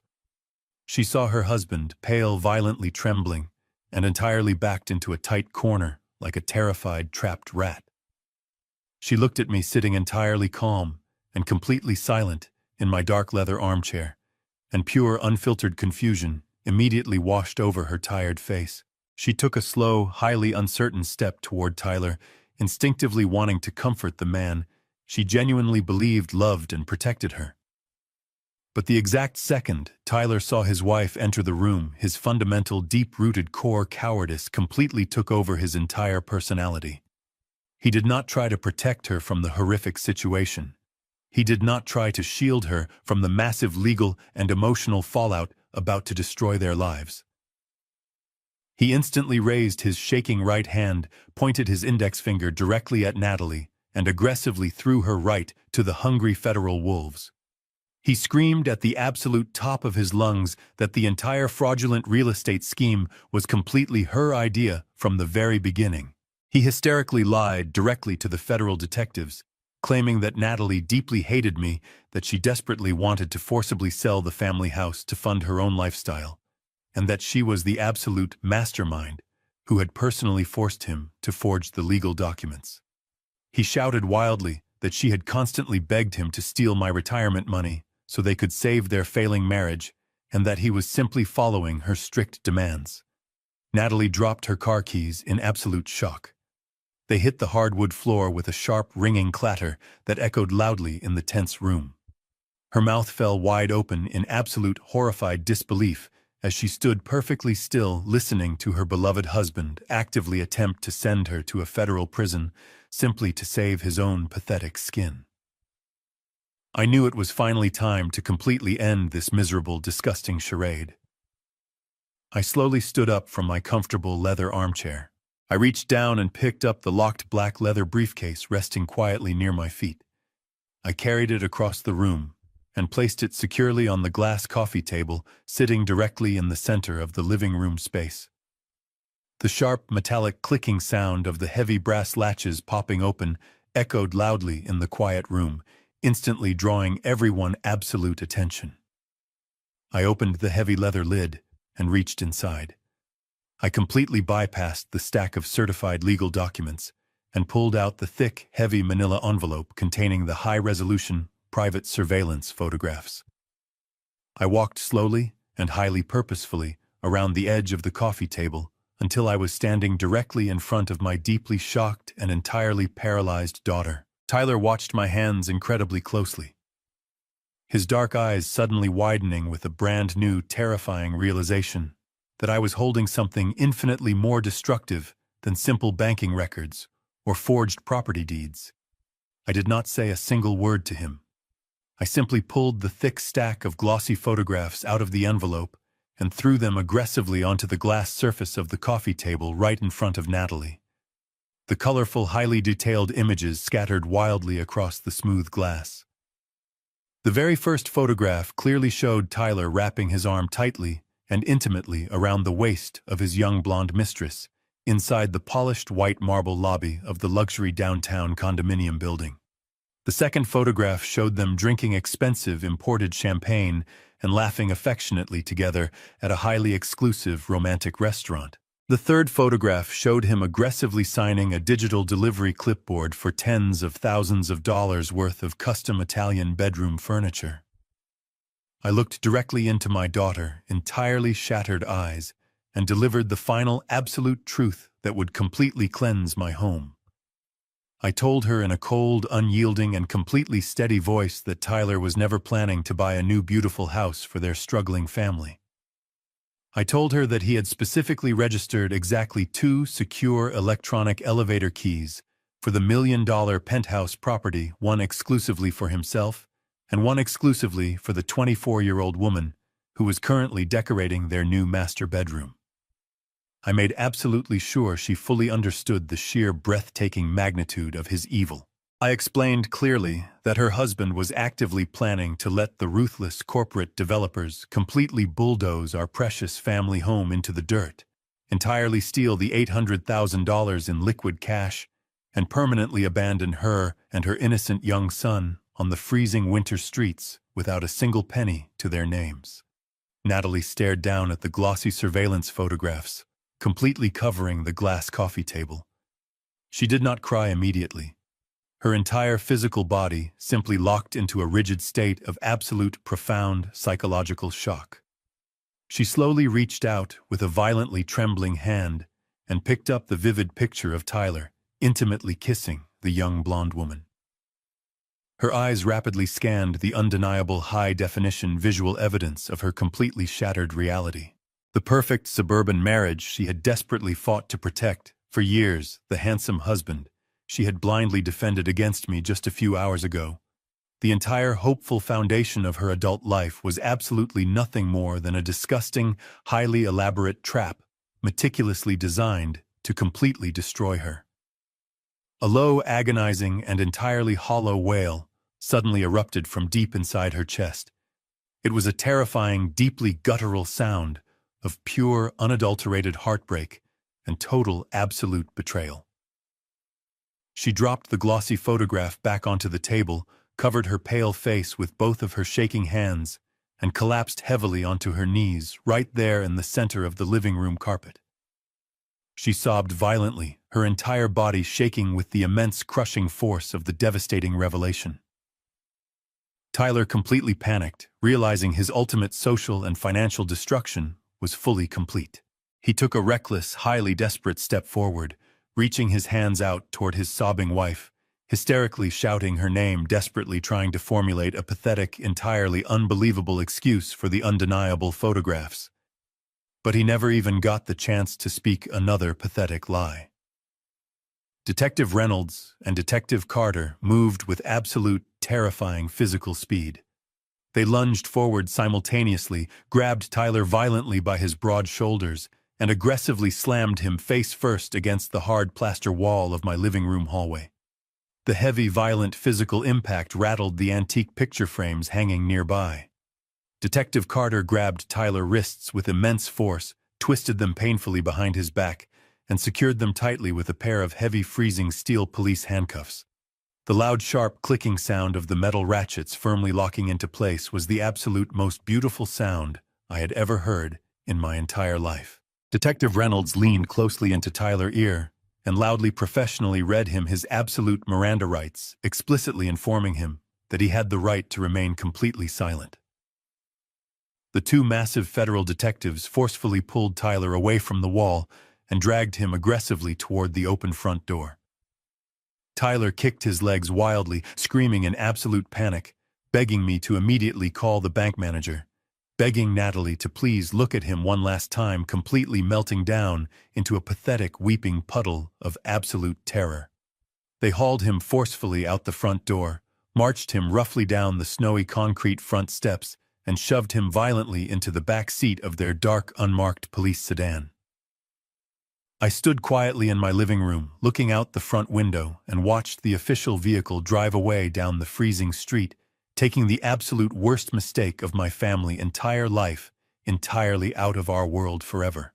The heavy oak front door remained wide open for several long minutes after the unmarked police vehicles disappeared entirely down the snow-covered street.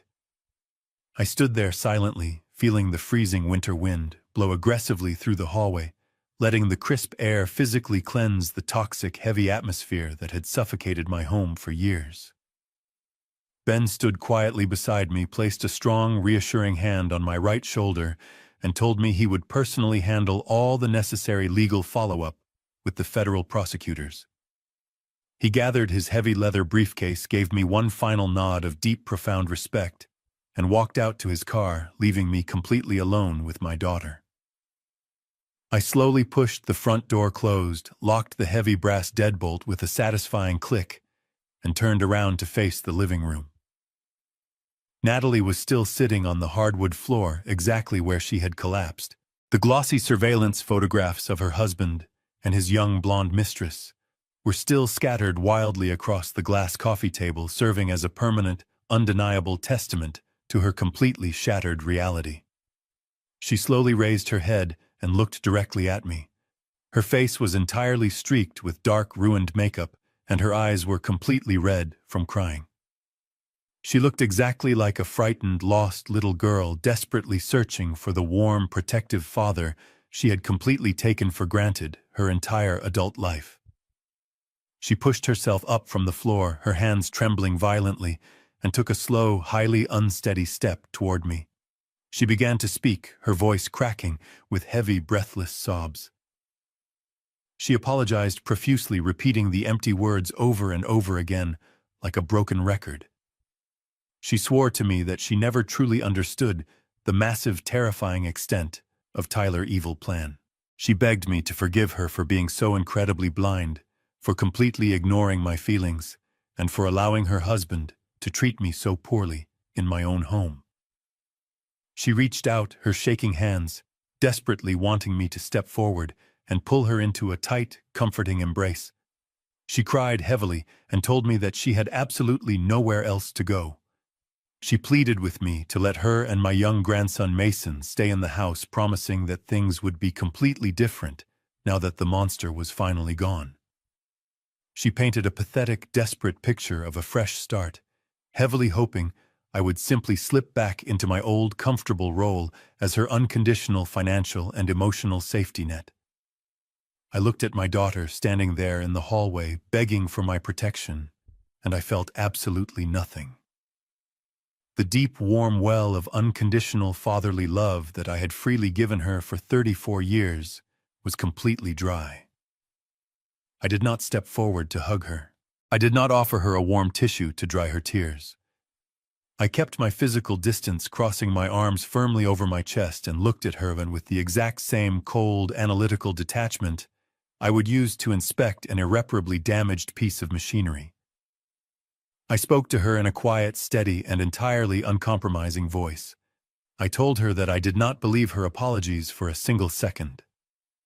I reminded her of the brutal, undeniable reality that she had stood right next to me in my warm kitchen just yesterday morning and actively begged me to surrender my entire life savings and my personal dignity simply to save her toxic marriage. I made it absolutely clear that her tears right now were not tears of genuine remorse for the horrific pain she had intentionally caused me. They were simply tears of profound panic, because her perfect suburban illusion had violently collapsed, and her endless source of free money had completely vanished. She had actively chosen to stand by a cruel, arrogant predator while he plotted to throw me onto the freezing winter streets, and she only changed her tune when she discovered she was also on the final menu. I looked her directly in the eyes and told her that she was no longer welcome to live under my roof. The absolute shock on her face was almost instantaneous.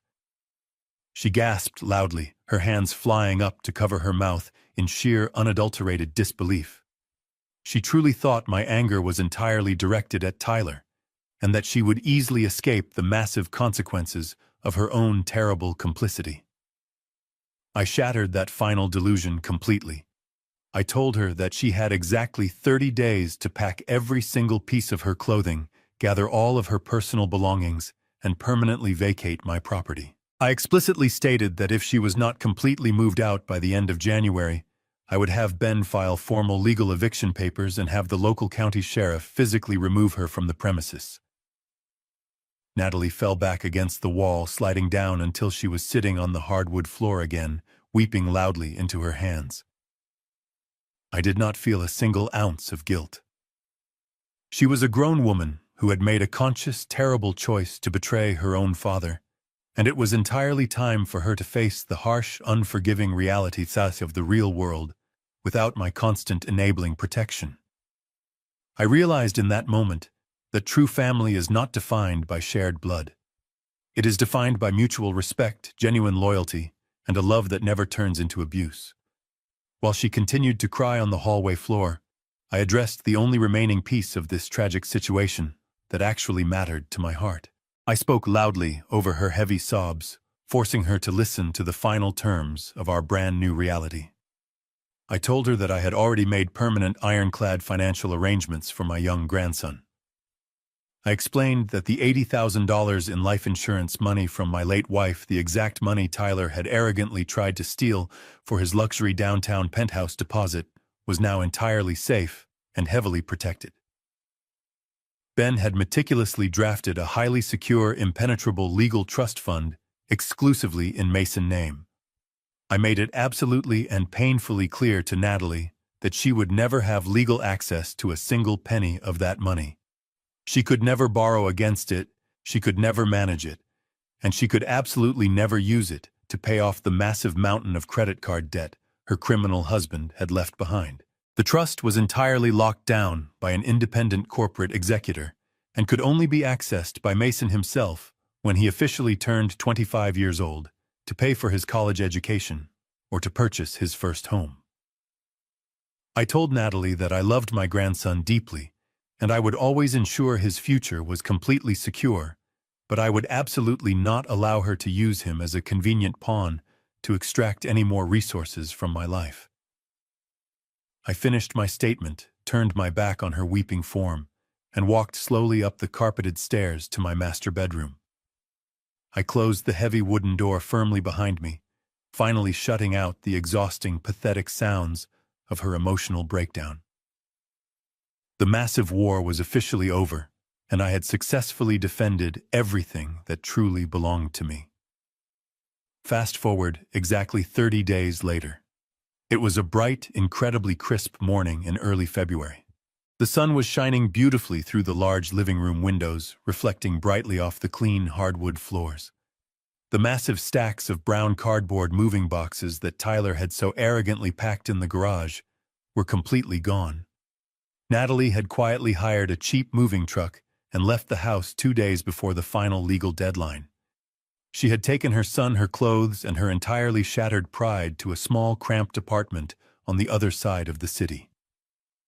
Tyler was currently sitting in a cold, concrete federal holding cell, completely denied bail, awaiting his formal sentencing hearing, where he would undoubtedly receive his mandatory decade behind heavy iron bars. The heavy, toxic, and deeply parasitic presence that had heavily infected my home for 4 long years was finally completely eradicated. The air inside the house felt incredibly light, fresh, and remarkably clean. I walked slowly into my formal dining room. The grand mahogany table was no longer surrounded by greedy, entitled intruders disrespecting my property. It was perfectly polished, completely empty, and entirely mine. I pulled out the large wooden chair at the head of the table, my rightful and undisputed place, and sat down comfortably. I rested my hands firmly on the smooth wood and looked around the beautiful room I had built with my own 2 hands 40 years ago. I picked up a warm ceramic mug filled with fresh, steaming black coffee. I took a slow, deep sip, letting the rich, bitter taste entirely ground me in the present moment. I did not feel lonely. I felt an incredible sense of deep, enduring peace. There was absolutely no yelling, no disrespect, and no fear lingering in the hallways. There was only a profound, beautiful, and absolute quiet. The long, terrifying nightmare was entirely over. I had faced the absolute worst kind of betrayal, and I had survived by using my intellect, my patience, and my uncompromising resolve. The house was finally mine again, and the rest of my life was entirely my own to enjoy. The greatest lesson I learned from this agonizing chapter of my life is that biological blood does not automatically grant someone the right to your unconditional sacrifice. True family is forged entirely through mutual respect, unwavering loyalty, and a love that never seeks to exploit or destroy. For years, I mistakenly believed that silently enduring abuse was the required price of keeping my family together. I finally discovered that enduring cruelty is not noble, but entirely self-destructive. You must possess the absolute courage to draw an uncompromising line in the sand and completely remove anyone who views your kindness as a weakness, even if that person is your own child. If you believe that toxic family members should always face the absolute consequences of their greed, please hit the like button, subscribe to the channel, and share your own thoughts in the comments below.